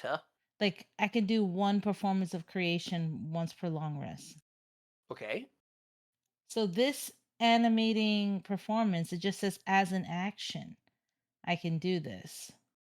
It doesn't state that how many times I can do this. Oh, Does yeah, I see what you mean. I see what you mean. Right. Yeah, it only thing it says the dancing item, which uses your proficiency bonus. The item is friendly to you and companions, obeys your commands. It lives for 1 hour until it reduced to 0 hit points or until you die. The item shares your initiative. Once you animate the item with... Oh, no, the last part. Once you animate the item with this feature, you can do so again until you finish a long rest, until you expend a 3rd level or higher spell slot to use this feature again. what I mean is that I can use performance of creation to now, because now I can make large objects with it because I'm Right? level 6. So I can Okay. create an object and Yeah, then right. animate the It's a object. non-magical. Yeah, for sure. Yes, you can combo it. I think that's the Okay. idea, right? You animate something and then, or sorry, you create something and then you animate it to fight, but you don't necessarily have to, right? You can be like, oh, Yeah, I don't want yeah. to use my action one turn to create something and then something. This is really good to be like, I know we're going into a place, so I'm gonna make a catapult and then I'm gonna fucking animate a catapult. And depending, like, I know the item, the dancing item thing just says. That like yeah if it has like melee attacks only right however if you're like yeah Jay I make a cannon well it's just going to be a ranged attacker instead right the only limitation is like your proficiency bonus that's how hard it hits Okay. where the hell is this dancing item character sheet dancing lady dancing foliage no dancing item there it is okay. Jen, It this has a item, it has oh, a standard stat block, right? it has its own stat block, yes. I just need you to throw some numbers my way, and then you're going to be able to also, like, change its art and everything, yep. What Uh, numbers you need? I need your spell attack bonus, Uh, a +8. +8. Cool. There we go. Solid bonus action attack. Then, let's see. It has an AC of 16, and its health is 10 plus 5 times your bard level. Damn, this thing is chonky, yeah? So 10 plus 5 times 6, right? So 30, Yep. yeah? Wait, Mm-hmm. no. 5, so 40? It has 40 hit points? Jesus That's Christ. more hit points than me. Oh. Yeah, I mean, yeah, animated cannon makes sense. Wait, I only have 38 hit points? Hold on. I mean, that I'm gonna sounds check about D&D right Beyond. for a 5th level bard. What's your con bonus? Well, I mean, I'm not though. I'm 6 now. I'm Right, only a sorry, plus 6th 2. level Plus 2? +2. So you started with 10, and then you had 5 levels on average of 7. On average, you should be 45. Okay, so 45. Bam, there we go. Yeah, it's got really high strength, very decent, good dex, high con, no charisma at all. But that's fine. That's why you're there. Jen, I'm going to put this item in the Conjurations and Summons subfolder, and you're going to see it appear in a moment there, and you can totally edit the image of it, the token of it. If you find any, you can add in there, and I will save it up. Okay. So, Should be visible to you now. do we roll ones on hit points? Is that what I heard? If you guys roll 1 on your hit points, you are allowed to re-roll it. If you re-roll it 3 times in a row, you have to keep it. So 3 times in a row. So I got it twice. Don't do it again, man. Don't do it again. Why Oh no. is it because there's just a 1 in the box? Is that what's happening? Oh yeah, it's not actually rolling. It just says 1 undefined. It's actually Yeah, not rolling a that's d6 at you had the all. same problem I have. There's no drop Yeah, yeah. down. Give it Yeah. just a manual roll on the left side of roll 20 with the dice roller, just a d6. Ignore all the previous ones. Hey, that's much better. There we go. When the game's not rigged against you, you got it. Okay. Ooh, actually, Zach, something I remembered. If you have a moment after we're done here to have a little chat in private, Yeah, no that'd problem. be great. Okay. Something I gotta not forget. All right. Excellent. Jen, you just gotta pick a 3rd level spell. I've prepared your item. So it's an action to summon it, and then bonus action is like if you wanted to attack, but generally you're gonna want to throw out an inspiration, so we would like just get an extra attack on top of it. That's pretty cool. And how Yeah. does it? What is its movement? I'm kind of curious. 30 flying and 30 hovering speed. Oh Nice. wow, really? Yeah, you got range aerial options now. Now here's the thing. Did you see its strength? Yeah. It's Which stronger than means most of our team, it can fly and hover. Is that what it says? and you can jump right on top of it. That's if what I you was like to it. say. Can it pick me Yeah. up because it has high? It Magic has... carpet, baby. Yeah. It's pretty sick. It's like, yeah, who needs the fly spell? I'm gonna imagine one for me. Hell yeah. Sick. There we go. Darren, Rav, you guys need any help leveling up? Is Roll20 giving you trouble? I might need help with the feat, adding it to my list. But Yeah, Remember I got had them that- you got first. something. You got I something have picked out that already? jade statue of that chiseled man giant. I'm gonna. That's right. That's right. Oh no. All right. Rav, any choices for feats already, or are you still perusing? I'm perusing right now. If you want any suggestions, let me know. But you're generally fine doing this by yourself. Okay, so question: if I use that jade statuette stone giant, if I place it Okay. down and I Okay. animate it, and it's large now, So and it again, gets destroyed. just, does it okay. break? Listen. The your ability says an item that is large or smaller. It doesn't just Okay. like enlarge an item that you pick, right? Alright. So generally you want something that's already large, but like it's like large or smaller, which means it can be a tiny little statuette of a bronze giant that is gonna have 18 strength and do all that damage and fly you around and such, right? But I'm saying Getting a little more if it ridiculous, gets but- damaged, if it gets damaged, is it like if it gets to 0? Yeah, it's got Does it the get- same hit. Oh, sorry. Yeah, if it's damaged, it just sort of deanimates. It just falls from the wherever it was. But it doesn't right? get destroyed. It doesn't get destroyed. I will, however, have to rule it. If someone hits it with a spell that does like, or an attack that does more than twice its hit points, like it would insta kill you guys Okay. usually, then it's gone. Or like a disintegrate spell that'll kill anything. So you're saying that I can have objects in a basically, bag of holding that I could plop out onto the ground and then Just animate. animate. Yeah. This would be an awesome fight one day when we're fighting the BBG and you animate like a dildo or something and send it flying right at him.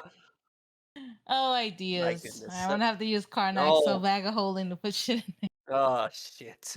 All right. Fine. We'll see. Let me see here. For Rodri, Darren, how's it coming with the wizard? Your answer, it just doesn't load for my character sheet. Yeah, that's all right. We'll So- do it manually. It's nice and simple, nothing too problematic. You can go ahead and cancel out of that fully, and we'll do it from there.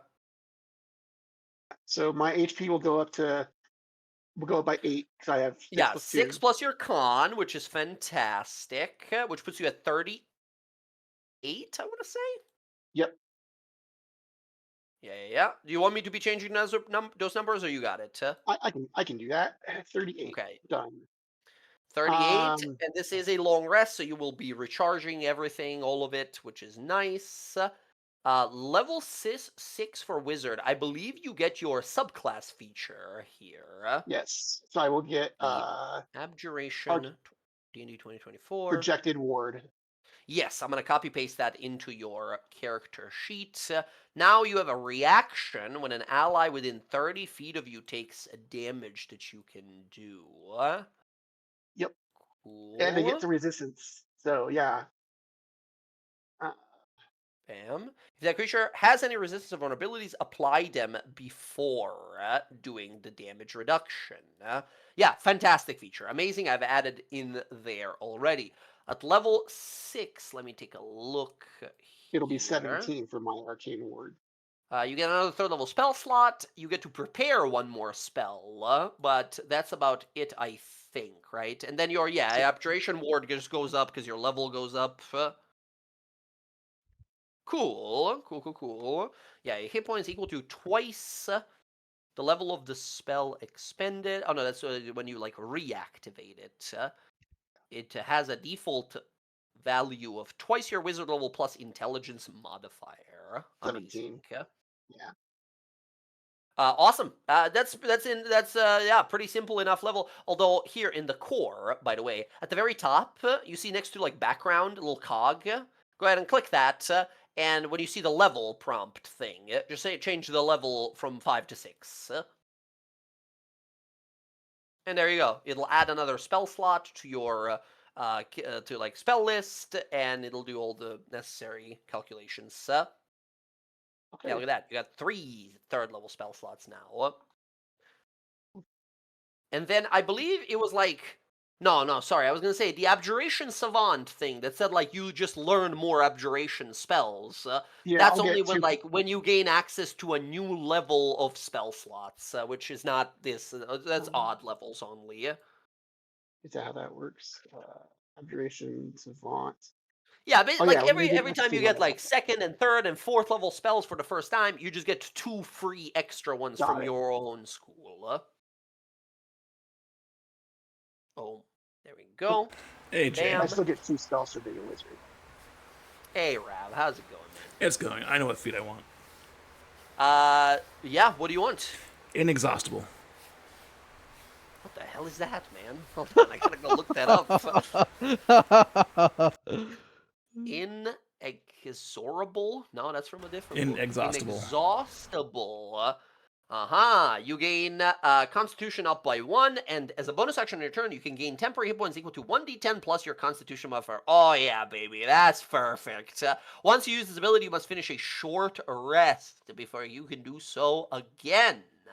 When you finish a long rest, your exhaustion level also reduces by 2 instead of 1.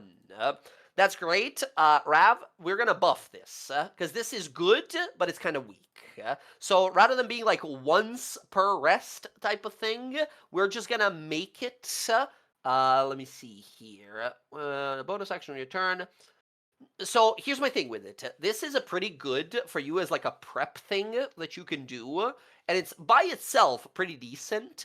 However, I was gonna say like let's make it your proficiency number of times.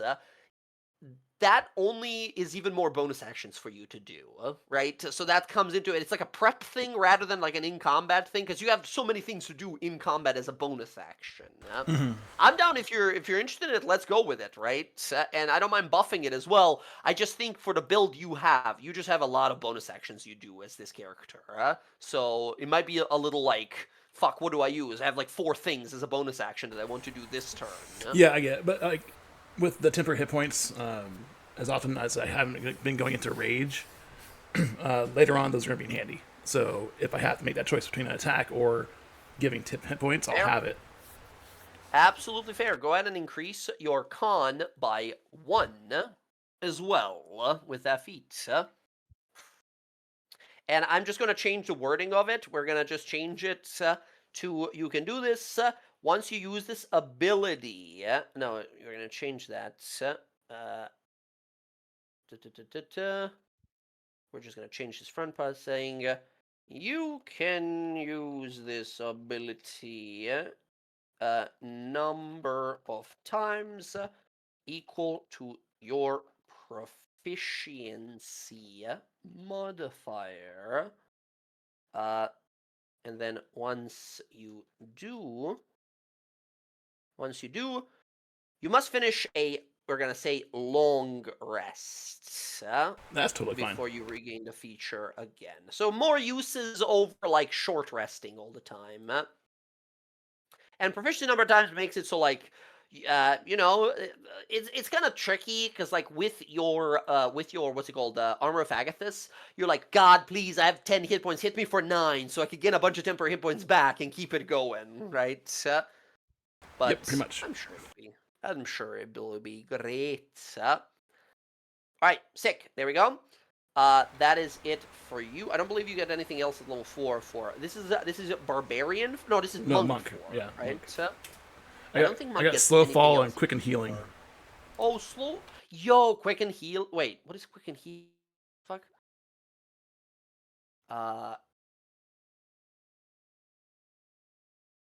Hey, so that ability is gone.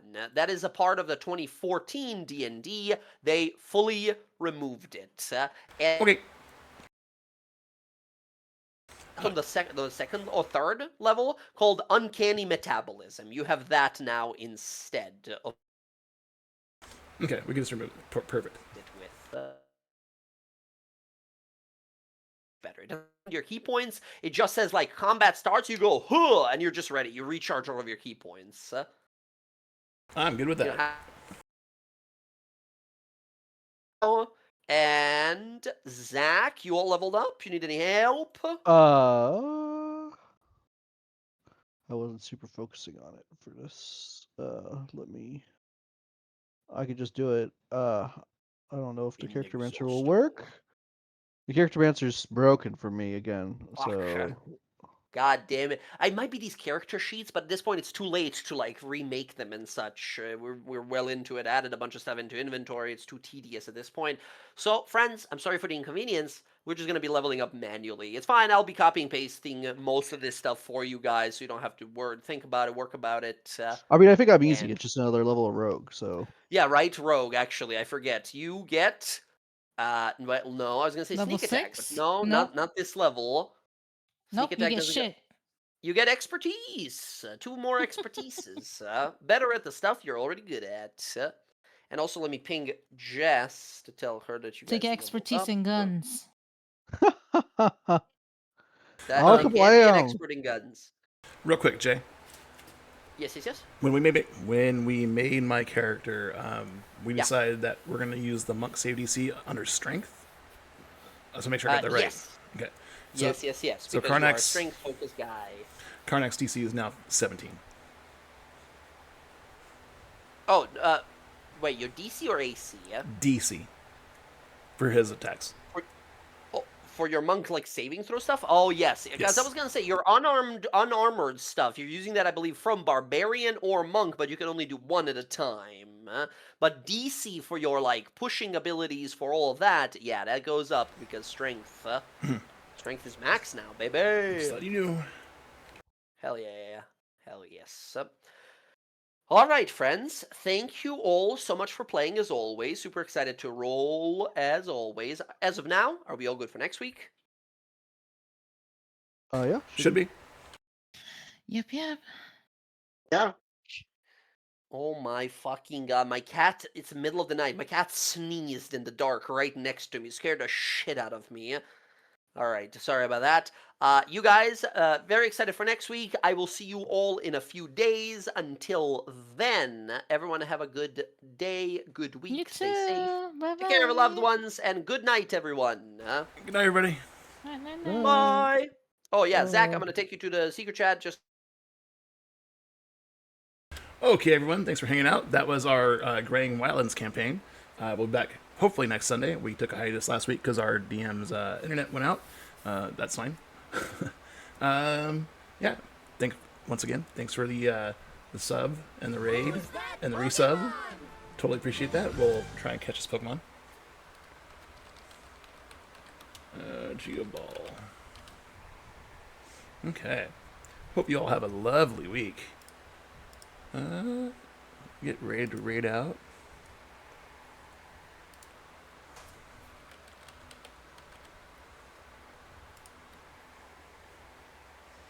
Good luck, good luck. Let's see who catches it.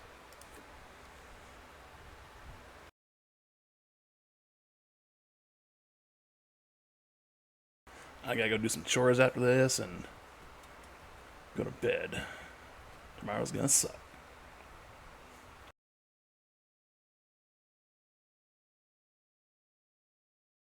But yeah, Vi, thanks for the raid. Chicken Burrito and Flynn Lives Gaming, thanks for the sub. Certainly appreciate it. And Chicken Burrito, 27 months, that's crazy, bro.